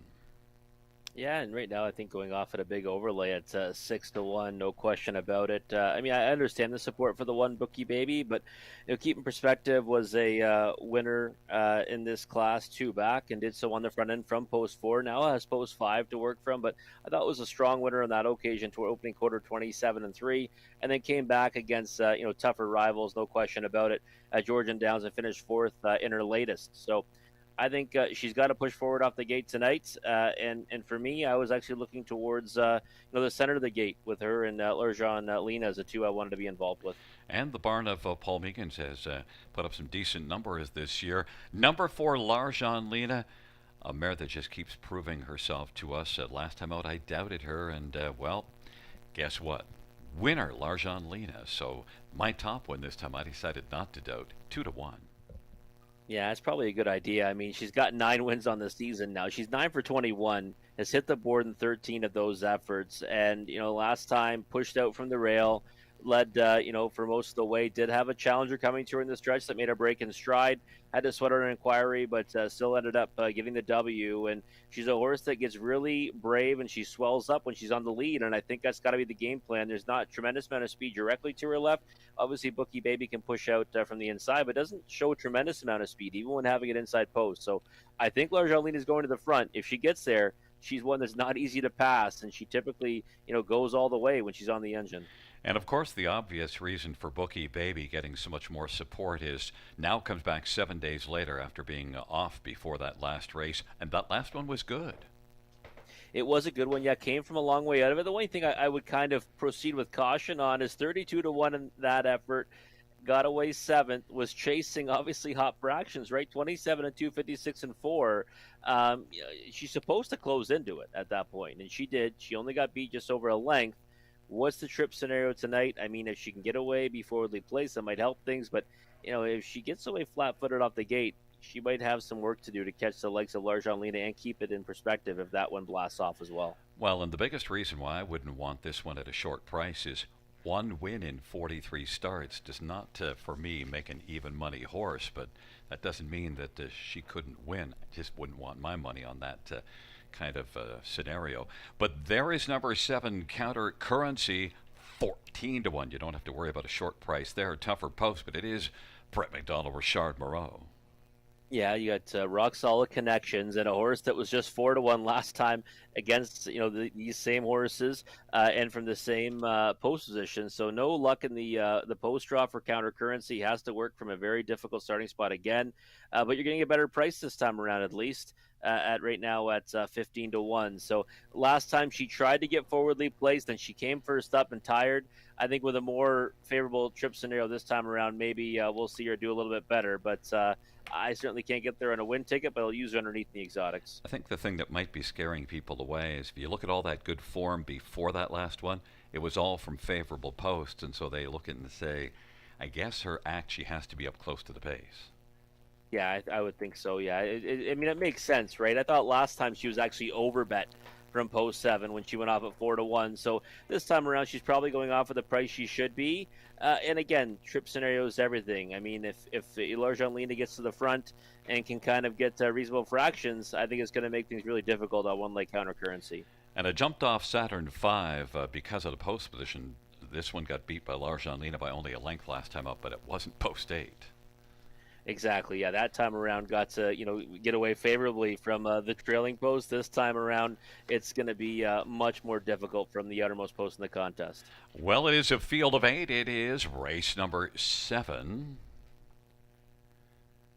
And checking up their positions, Bookie Baby, Seal the Dark, and she's got the luck on the inside. Larjan Lena, keep it in perspective in the center. Let's Roar, Counter Currency, and Saturn 5 looking to catch the gate after a bobble early. Has moved up to the gate now. It's a field of 8, race number 7. They have reached the top of the stretch, and here they come. And they're at the start of the rough, and it is Seal the Dark. She's got the luck, and Larjan Lena, the first 3 to drive out. Larjan Lena continues. Seal the Dark on the inside. Seal the Dark with the lead. She's got the luck. Larjan Lena. Then Bookie Baby and Counter Currency is racing 5th, but she's got the luck, has now got the lead. And then Seal the Dark, and Larjan Lena finds a seat on the inside 3rd in front of Bookie Baby. Counter Currency on the pylons is racing 5th, has beaten 3 off the game, and they are keeping it in perspective at Let's Roar. And Saturn 5, it's She's Got the Luck at 9-1. Who's got the lead at 27-3 opening panel? And racing position to 2nd, Seal the Dark. Racing 3rd, Larjan Lena. 3 1/4 off the lead. Larjan Lena is going to come to the outside and grind first over. Bookie Baby follows Larjan Lena to the outside, and then keep it in perspective as part of the outer flow. Counter Currency is on the inside, trailing pair Saturn 5 and Let's Roar. Halftime 57 seconds, 29-2, second panel as they race their way into the backstretch. She's Got the Luck at 9-1, still has lead, but Larjan Lena on the outside now is grinding up and is getting a little bit closer. Seal the Dark is on the inside 3rd, but dropped back, and Bookie Baby on the outside is about to take over 3rd and now has done so. And then Seal the Dark is retreating on the inside. Keep it in perspective on the outside. He's getting a little closer and rolls out 3 wide now. Counter Currency's off the pylons and also appears to have pace, and then it is back to Saturn 5 and Let's Roar. They get by 3/4, 126-1. She's Got the Luck. 3 wide now. Here it comes. Keep it in perspective. Larjan Lena still grinding it on the inside. Bookie Baby and Counter Currency. They turn for home, and She's Got the Luck is tugging gamely up the inside. Bookie Baby and out wide and charging is Keep it in perspective. 3 across the track. It is close, but it might have been She's Got the Luck. Keep it in perspective was on the outside, and Bookie Baby, mile of 156-2. She's Got the Luck, I think, dug in there, although 3 across the track at the finish. But regardless, She's Got the Luck put up a very strong performance, one we didn't really touch on. 9-1 on the board. No, we didn't touch on her, but you know what? As post 8 last time, post 3 this time around, has had some tricky posts and recent efforts. This time, went to the lead, and looks like she does hang on there, and just missing with keeping her perspective. It looks like on the outside there at a nice price of 6-1. But Larjan Lena, she's one that needs the front, right? And she had to go first over this time, and that's not going to be a winning recipe for her. And the minute she didn't make the lead, I knew she'd have some tough sledding. Yeah, and also when 2 left out to her inside, Seal the Dark and She's Got the Luck both driving out, it did kind of make it a problem. You get then you get away 3rd, and that's not the great spot to get away.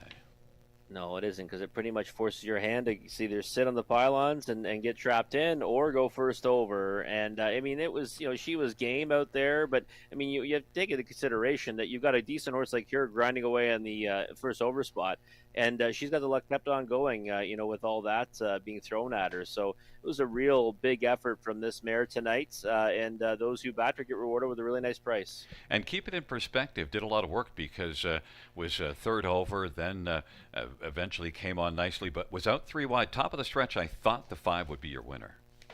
Yeah, I thought she was, and I was hoping she was, Gary, because desperately needed her to get there. But just one more step, right? That's all she needed. But the wire just came too soon. Well, it came just soon enough for She's Got the Luck in Tyler Borth, and back in front of us, She's Got the Luck, a 5-year-old shadow play brown mare. Owned by Kyle Stretch, trained by Sean Hyatt, and Tyler Borth with the driving double. She's Got the Luck has got the win, and it's a 4th win on the year. 7th lifetime mile of 1:56.2 equals her career best.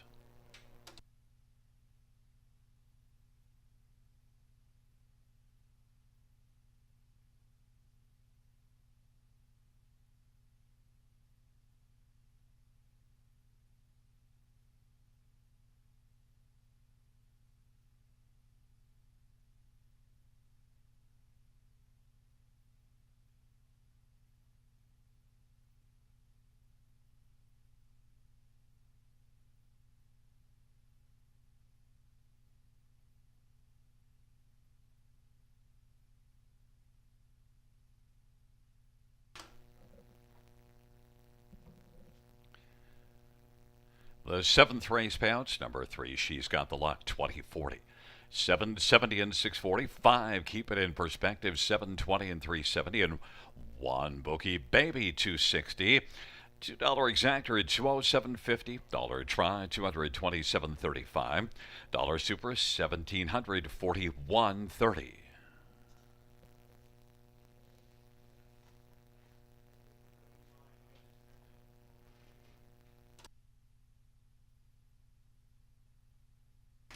And the dollar pick 3 of 3, 108.10.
The seventh race order finish in the top 381-62745. That's 381-62745.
Field for the 8th race on parade. 1, Johnny Buckshot, Garrett Rooney for Ian Hyatt and Brad Wilson. Number 2, I'm a Stand-Up Guy, Travis Henry for Blake McIntosh and Hutt Racing. And number 3 is my Holy Moly, Teleporth for Connie Chisholm and David Chisholm. 4 is Wanya, Jay Harris for Blair Burgess and Corinne Olsen Burgess and David Anderson and Sterling Fisher. And number 5, American Blizz K. Alvin Hamilton for Jeff Waugh. It's a field of 5 for race number 8. Well, let's get a look at this field, and we'll start with number 2. I'm a Stand-Up Guy, and well, look at that was a pretty stand-up effort at Georgian Downs last time out. This one brings in some good form, but the tote board says, yeah, 3 to 5. Yeah, I figured this horse would get bet off the board tonight, Gary. If you look at even just lifetime earnings, right? This horse has made almost $50,000. The next closest one has even made $15,000 in their career, and actually just over 16,000 with American Blizz K. But yeah, I'm a stand-up guy. I thought raced fantastic last time. No owners of 2. And this might even be, relatively, an easier spot pound for pound for him, and that's why he's getting bet down to 3 to 5. And I think as long as he goes out there and behaves himself, he should be able to, win this race without too much trouble. Now, logic, I thought, suggested that 3 My Holy Moly was the main threat, or at least the one to use on the exactor ticket. The tote board disagrees, but we both have My Holy Moly in that second spot. The last 2 races were good. Yeah, I'm still a bit surprised by that as well. I thought that My Holy Moly would take the support as the main challenger underneath, and I thought last time raced pretty good to Stonebridge Zeus, and that one came out and was already victorious. So I like that form reference as well, right? That we're working with here with My Holy Moly. Looks good on the track, and the form has been pretty solid. I mean, 6 out of 9 in the money so far this season with 2 victories. And again, I think that this one getting off the gates, relatively well, but in a 5-horse field doesn't even really have to do that and can probably get up for the play spot. 7 to 1 right now. It's a pretty big price on My Holy Moly. I think what also jumps off the page for me, Connie Chisholm, 444 training average, and Tyler Borth's having a nice season and got a couple of wins already on the evening. Number 5, American Blizz K and Alvin Hamilton, also won with 6 top 3 finishes, 2 wins, 2 seconds, and 2 thirds, mirroring My Holy Moly. American Blizz K, good at Mohawk last race. Yeah, nice effort at Mohawk Park last time. Second to Seeking Salvation. That horse took all the support on that occasion and won by 4 lengths. And this one, though, was out working pretty hard in the center of the track to get up for the play spot. 4 lengths in arrears to that one, and I thought raced well to get the victory at Clinton Raceway and now versus 2,500 last 3 2 back. So horse is kind of, trending in the right direction, and like you said, hits the board with frequency, and starts from the uttermost post in the contest, but it's only the 5-hole, 7 to 2 on the board. I thought this horse would likely be a mid-range price in here, and I think with a decent enough trip can, make his way onto the ticket. A horse also that's trending in the right direction is for Wanya. Thing is, 0 for 20 in the win column and only 2 top 2 finishes. But Wanya has flashed a little bit more of late, and the winner in each of those last couple, Don Corleone, is one that is pretty tough. Yeah, and I think that, you said, Wanya's a horse that, we've seen, still obviously has not got to the winner's circle, but we've seen that he's, at least been, hitting the board this season with 7, in the top 3. And, you get the addition now of Jay Harris, right? Who's a driver that likes to put horses towards the lead, and 2 back. This one blasted out to the early lead and had a pretty big margin on his rivals for the first half of that race before finishing second to, as you mentioned, Don Corleone. So that was first time Lasix as well. This is now 3rd time Lasix. I like the addition of Jay and the bike, and who knows if this one ever tries to go forward in here, maybe we see him jump up and get into the exact even. Well, it is the Prospect Series second division and the late double. And just a quick thought on the 9th race. Are you all in on Cal Hanover, or would you add something in there? You know what? I like Cal Hanover, but Fuzzy was a bear. If you remember last time, it looked like he was actually coming up the passing lane with a lot of authority in the deep stretch. but ended up putting in a few steps before only getting beat by 3/4 of length. So I like Cal Hanover the best, but I might go too deep in there and use both of them. And just mention a claim entered on 2 Cal Hanover in the ninth race. There were 2 claims entered on number 2 Cal Hanover in the ninth race. The eighth race field taking up their positions. Johnny Buckshot. I'm a stand-up guy on the inside in the center. My holy moly, to the outside, Wanya and American Bliss K.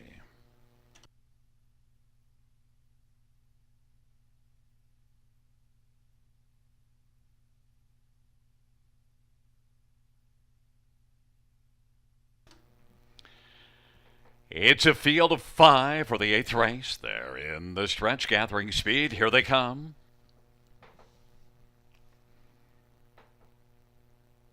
And they're at the start of the rough. My holy moly, Wanya to the outside. Johnny Buckshot, I'm a stand-up guy.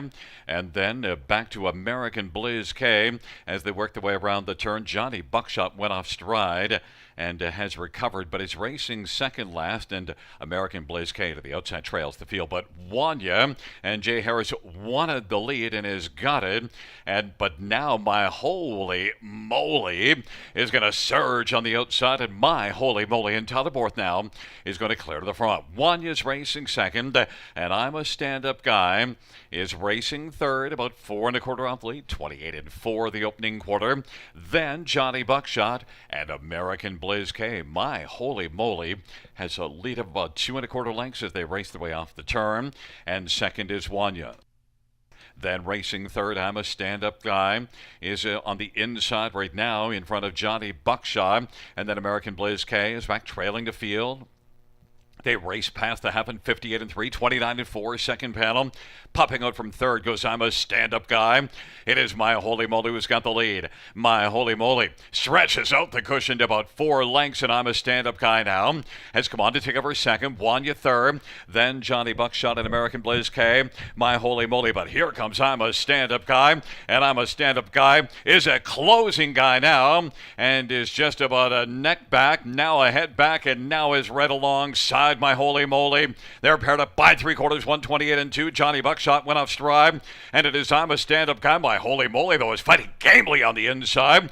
Wanya's racing third. Those 3 of separation on the remaining 2. And my holy moly for now is fending off I'm a stand-up guy. Wanya's right there on the inside third. They come on down the stretch drive.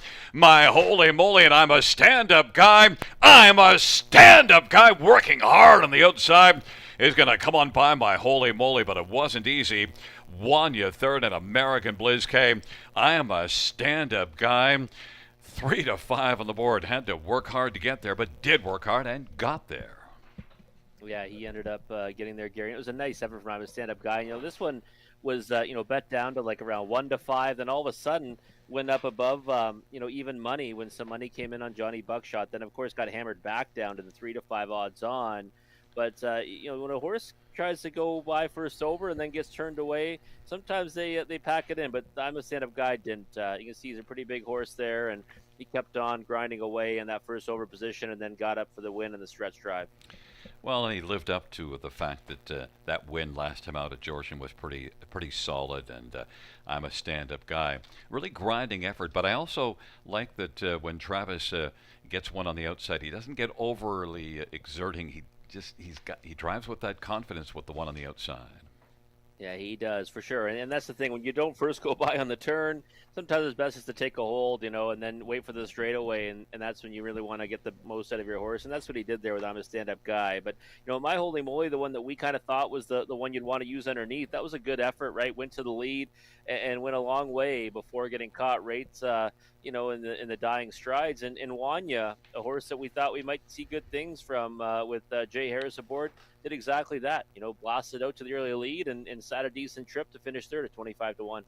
It comes in at 2, 3, 4, 5, and coming back in front of us is number 2. I'm a stand-up guy, a 3-year-old Arch Angel Black Gelding, owned by Hut Racing and Blake McIntosh, and Blake is also the trainer. It is the 3rd win this year, 3rd win lifetime, and 2nd in a row. I'm a stand-up guy, the winning drive, and the driving hat trick to Travis Henry.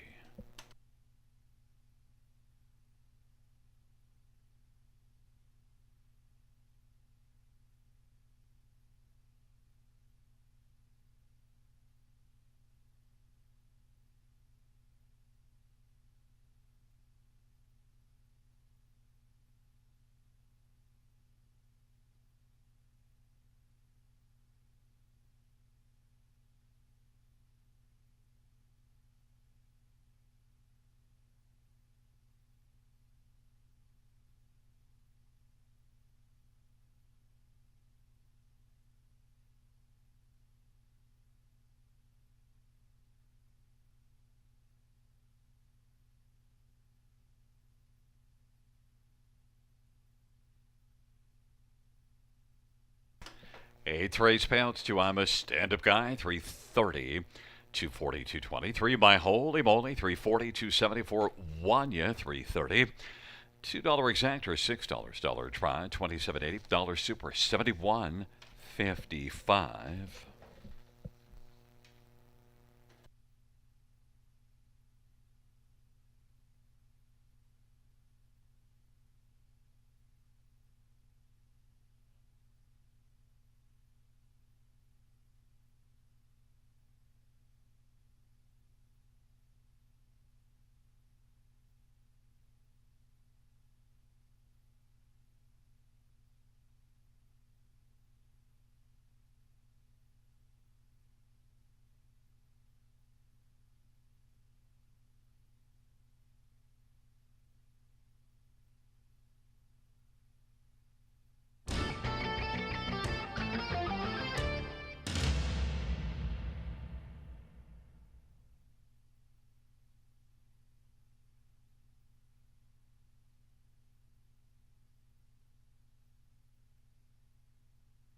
Eighth race order of finish from the top. 5, 1, 2, 3, 4. That is 5, 1, 2, 3, 4.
Field 4, race number 9 is on parade. 1 is Mystic Messenger, Jonathan Hahn for Bruce Goit. Number 2, Cal Hanover, Jay Harris for Michael Stamp and Janet Larcombe, claim entered. And number 3, Fuzzy Wuzzy Was a Bear, Scott Quiller for Courtney Bishop. And number 4 is Southwind Grizzly, Clayton Graham for Judith and Rosalie Graham. 5 is Mr. X, on the board for Sean Hyatt and Kyle Stretch. Number 6, Dusty Lane Morgan, prepped down for Tom Janot. And 7, Twilight Zone, Natasha Dever, Ken Oliver, and Milton Young. And number 8, Bravado Silster, Paul McKenzie for Christina Soundy. Field of 8, 9th Dash, featuring the Super High 5. Let's take a look at 5 of these, and we'll start with 2, Cal Hanover. Third choice on the board right now at 5-2. Claim is in, though. Yeah, I think that, Cal Hanover was the one that you want to land on in here. Looks good on the track, too, Gary. The claimed horse. Certainly don't mind betting one that's claimed. There's no tomorrow for these connections. And last time, it was some poor track conditions at Clinton Raceway. It was off by 2 seconds in the slop. He had the trailing post and got away 7th off the gate. Good luck after that. There's not really much you can do. He took support in that contest, but I just thought it's one you just want to kind of throw off the page and look back towards the efforts before that, and they should be good enough to win in here. I love the fact that he gets to work from the inside of the gate. He has early foot. We're going to probably see that deployed tonight with Jay Harris aboard. 5-2 on the board. Looks like a pretty good price on Cal Hanover to me. Number 3, Fuzzy Wuzzy Was a Bear, can get off the gate well, and is one that, with the exception of that start from the trailer post at Hanover, has some pretty formful starts going, looking at the past 5.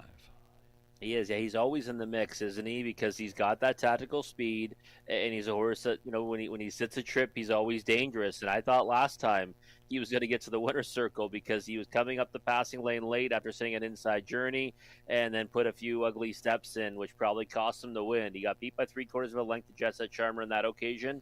And this time around, I think we're going to see him, utilize his gate speed again tonight at 5-2. Post 3 to work from. He's got speed to his inside. I mean, both horses to his left can leave off the gate, right? Mystic Messenger is pretty quick off the switch as well. So it'll be interesting to see how this race lines up. You've also got Mr. X, right, from post 5 going to be blasting out of there. So I think really, how this race shapes out of the opening turn is going to probably decide it. And Mystic Messenger is the value horse right now at 10-1. Yeah, taking not much support right now. Races for a real strong barn for Bruce Goit, right? Batting .378 so far this season, and getting away 6th last time at Flamborough Downs isn't really going to be this horse's best chance to win. Now he's got the pole position, and you can see that when he has inside post, he's a horse that usually can bust out of there for a good spot. And I think if he pushes out and can sit the 2-hole or 3-hole, he lands somewhere on this high 5 and. A rail horse at double digits, isn't that usually the recipe for success here? Absolutely. And number 5, Mr. X, is one that, if he had the inside, might well be our top pick, but is everybody's top pick, or at least enough to make him the 6-5 favorite. Yeah, he's getting hammered right now at 6-5, and I love Mr. X. A 60-time winner, and usually I'm, in his camp in these kinds of spots, but I just looked at this race and said, he's a horse that, he needs the lead in order to be effective. And he might get there, but he's going to pay a pretty high price, I think, because he's got horses to his left that all have speed. Now, he's one of the quickest horses you'll see off the gate, especially over a half-mile surface, but I just don't know if he's going to be able to withstand the pressure he's going to have to face throughout this mile. So at 6-5, I think that's an overbet. And number 7, Twilight Zone, is the senior citizen of this field, and this year Twilight Zone shows some signs of starting to lose it, but 41 lifetime wins, post 7, at least one you can consider for the ticket. Yeah, I mean, when you look at Twilight Zone, he's a classy veteran, and I mean, if he drew inside against this group, I think you might even put him a little bit higher than the bottom end of this super high 5. The problem is, he's probably lost a step or two, or he certainly has from the way his form looks, and he's got to work from post 7. Still a classy horse, so that you don't want to count out for somewhere on this ticket. I think that he might be charging late, and maybe he lands 4th or 5th. Well, it is the super high 5 coming up on this final dash, and also one note to Rob. We got the pick 5 coming up on Monday. We got to brush up on a pick 5. We got to nail one. Oh yeah, I'm going to be doing all kinds of homework. Tonight's been a rough one for yours truly, so I need a rebound effort. I'm going to be sharpening the pencil and going to work this weekend, Gary. Well, we do have Cal Hanover, both of us 9-5 on the board. The fans went with Mr. X. They think this one can get the W, and it's the 7-5 favorite. It is Mystic Messenger, Cal Hanover on the inside. In the center, Fuzzy Wuzzy Was a Bear, Southwind Grizzly, Mr. X to the outside, Dusty Lane Morgan, Twilight Zone, and Bravado Sealster, Field of A. The ninth dash, the final dash, on a fabulous Friday at Grand River Raceway. Here they come. Field for the ninth race, into the stretch drive, nearing the start. Giddy up. And the rough. Cal Hanover, Mr. X, and Mystic Messenger on the inside as they stride into that first turn. Mystic Messenger using the inside advantage. Cal Hanover is second, Mr. X is third away. Dusty Lane Morgan, Fuzzy Wuzzy Was a Bear, then Southwind Grizzly and Twilight Zone and Bravado Sealster. Mystic Messenger is leading the field on to the opening quarter and has a lead of 2 1/4. Cal Hanover is second, and then it is Mr. X who's third in the early going. Dusty Lane Morgan fourth, and then Fuzzy Wuzzy Was a Bear. Southwind Grizzly, Twilight Zone, Bravado Sealster 27-1. The opening quarter as Mystic Messenger sends a message to this field. I'm going to cut the mile, and leads it by 2. Cal Hanover is racing second, and now coming off the turn, Mr. X is going to work first over. Dusty Lane Morgan is fourth, and then Fuzzy Wuzzy Was a Bear, Southwind Grizzly, Twilight Zone, Bravado Sealster. Mystic Messenger getting tested by Mr. X. 56-4. Sharp half for this class as they're about to reach the 5/8. And Mystic Messenger on the inside, Mr. X on the outside. And Cal Hanover is on the inside racing third, about 2 1/4 off the lead of Mystic Messenger. Fuzzy Wuzzy Was a Bear now is moving up on the outside. Dusty Lane Morgan is racing fifth. Then Twilight Zone, Southwind Grizzly, and Bravado Sealster. It is Mystic Messenger, now with company. Mr. X rides up and leads it by a nose. It is Mr. X and Mystic Messenger. Fuzzy Wuzzy Was a Bear from the backfield. Bravado Sealster is on fire. Cal Hanover's on the inside fourth right now takes over third. And Cal Hanover is looking for some racing room. Mystic Messenger, Cal Hanover, Fuzzy Wuzzy Was a Bear, and Bravado Sealster on down the stretch drive they come. Mystic Messenger, Cal Hanover sprinting up the inside. Out wide, it's Bravado Sealster, 3 across the track. It was close. It might have been Mystic Messenger holding on. On the outside was Bravado Sealster. On the inside was Cal Hanover, a 3-way win photo.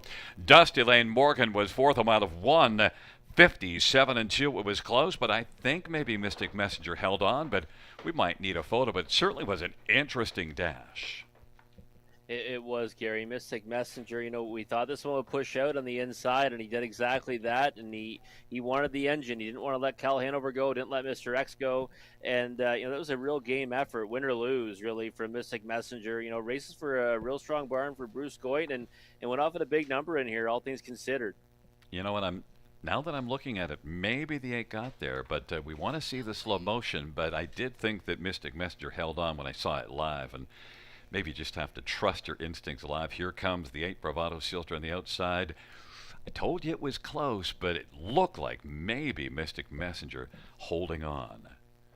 Yeah, Mystic Messenger, looks like he held on there, and really, Bravado Sealster, this effort, getting into, I guess, a class against a group maybe he should have been more competitive with, but, 0 for his last 27, and, wow, was really flying there. You called that move on the final turn, and I said, wow, who's this? And I was not expecting it to be Bravado Sealster, and he sustained that charge all the way to the wire and almost got there. Well, Mystic Messenger does put in his second win on the year. That was close, and I thought I saw it right, but, sometimes you start to get a little second doubting it. But the one thing post-1, Jonathan Hahn had no doubts what he wanted to do.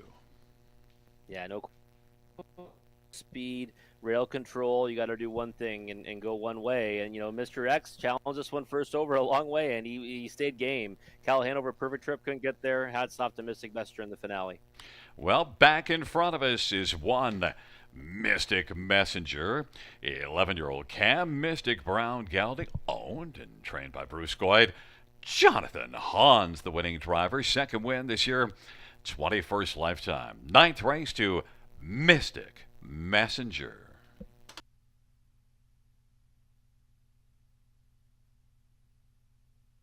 And also out trackside is Ashley is out trackside. Wave to us, Ashley. Oh, she's too shy. Come on, what? There's Ashley. Hope you're having a fun night. Thanks, Gary.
Oops, sorry.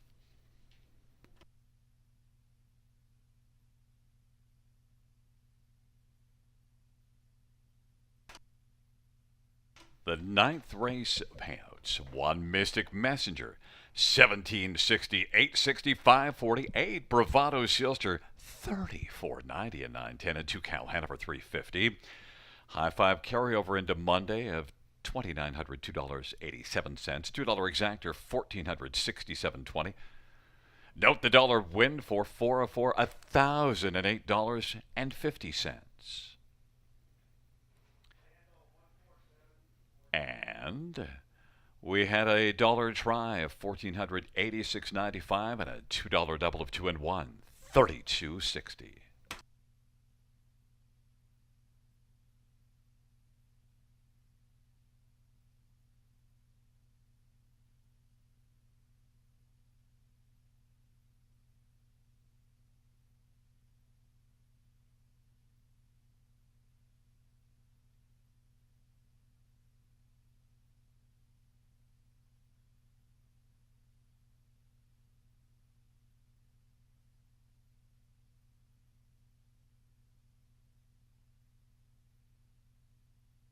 Ninth race over a finish from the tops of 136,84572. That is 136,84572 on the bottom. There is a look at the photo from race number 9 with Bravado Silster on the outside, but winning it in the center, Mystic Messenger. Well, fans, that does conclude the live harness racing program for this Friday evening. Our next live racing event here at Grand River Raceway is this Monday with a first race of 6:30 p.m. Buenas noches, amigos. Good night, everybody. Good night, Christine.